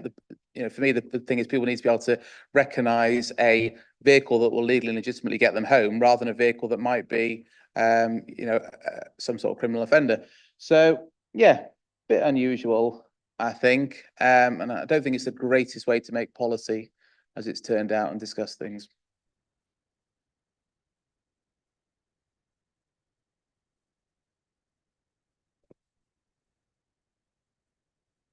I can't see anyone else. Councillor Mellick, do you wish to reply? I'll take that on board and look at how we can develop policy in the future. There was a cross-party working group on this policy, which had members from all parties. Actually, I'm not sure about Conservative, actually. Sorry, maybe not all parties. It had Labour, Liberal Democrat and Green anyway on that working group. Yeah, Green, because it was before the election. Yeah, yes. I love talking about licensing. I'm very happy for any councillor to be involved at any point. I can talk about it all day, and I'll go and talk to officers about how we develop policy in the future, so that hopefully by the time we get to this point of full council, everyone feels like they've had input and can support it.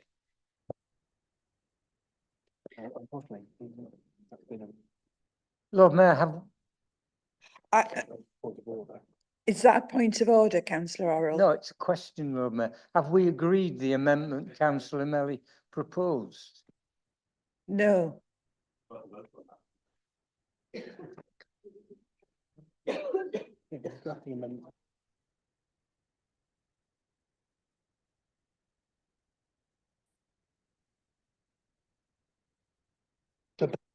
Yeah, so that.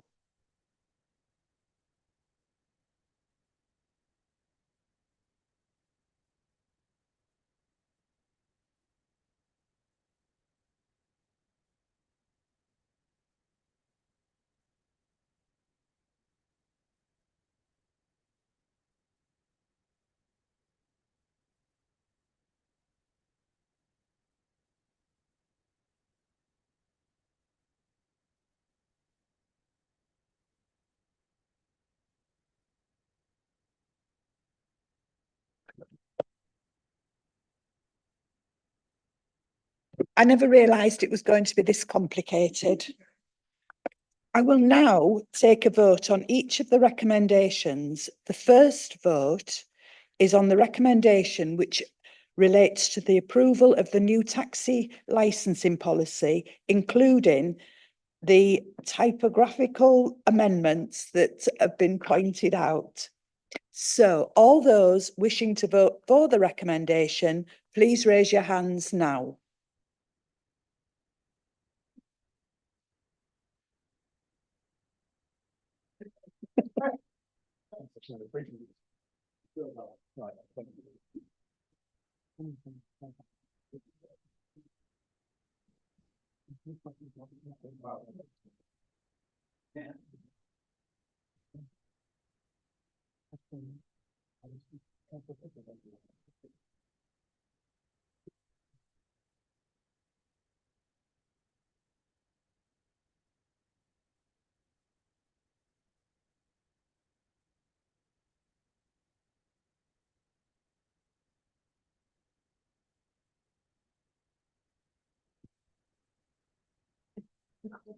Sorry, we are counting the.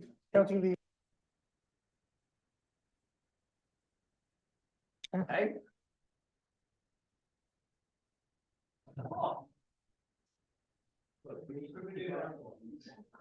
Yeah, right. Right. For clarification, I'm going to ask if you're voting against this, can you raise your hand?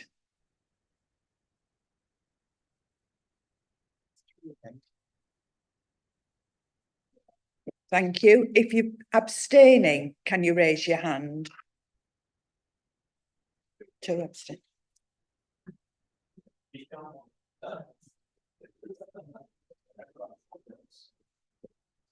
And finally, if you are voting for, can you just put your hand up again, please?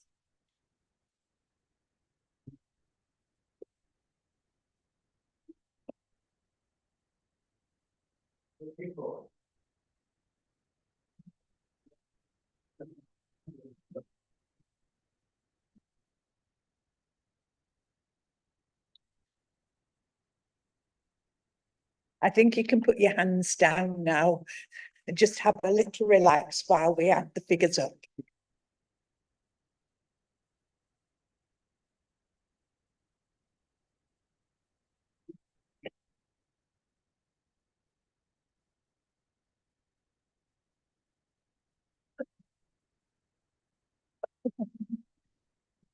Right, that's 37 in favour, three against and 2 abstentions. So that recommendation is carried.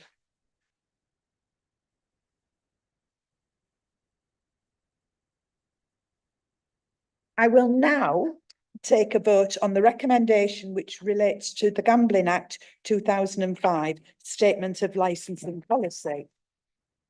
All those wishing to vote for the recommendation, please raise your hands now.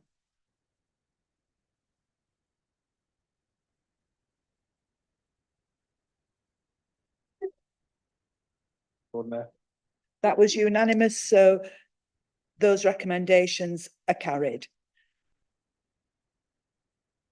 And that concludes the Licensing and Regulatory Committee recommendations. I now invite Councillor Douglas to move the recommendations in the report at item 14 of the council agenda, seeking to approve the 2025-26 corporate calendar as proposed on pages 451 and 452 of the agenda. Moved, Lord Mayor. May I have a seconder? Seconded, Lord Mayor. Does anybody wish to debate the proposal, or is council happy to agree?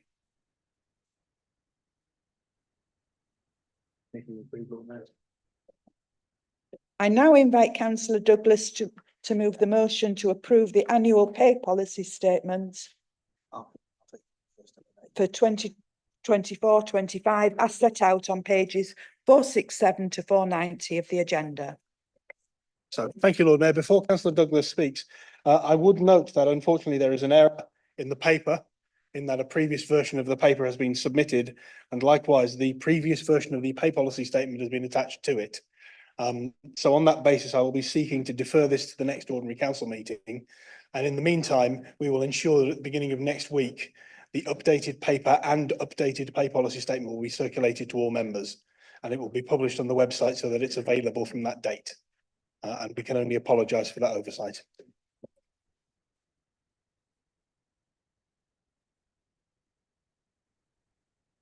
Are you happy to defer?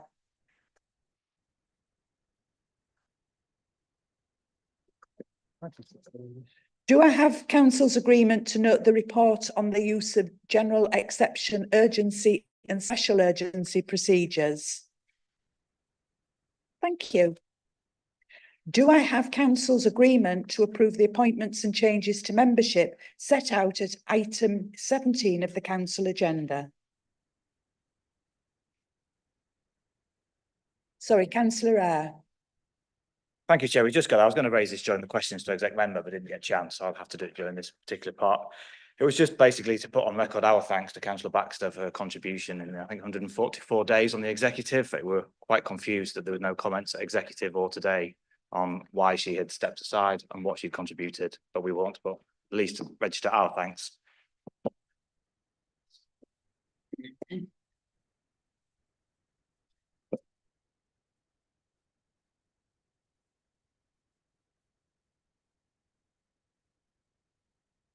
Then that's it. Right. I have no further urgent business, so that concludes the meeting for this evening. And because it's the last one of the year, Merry Christmas, everyone.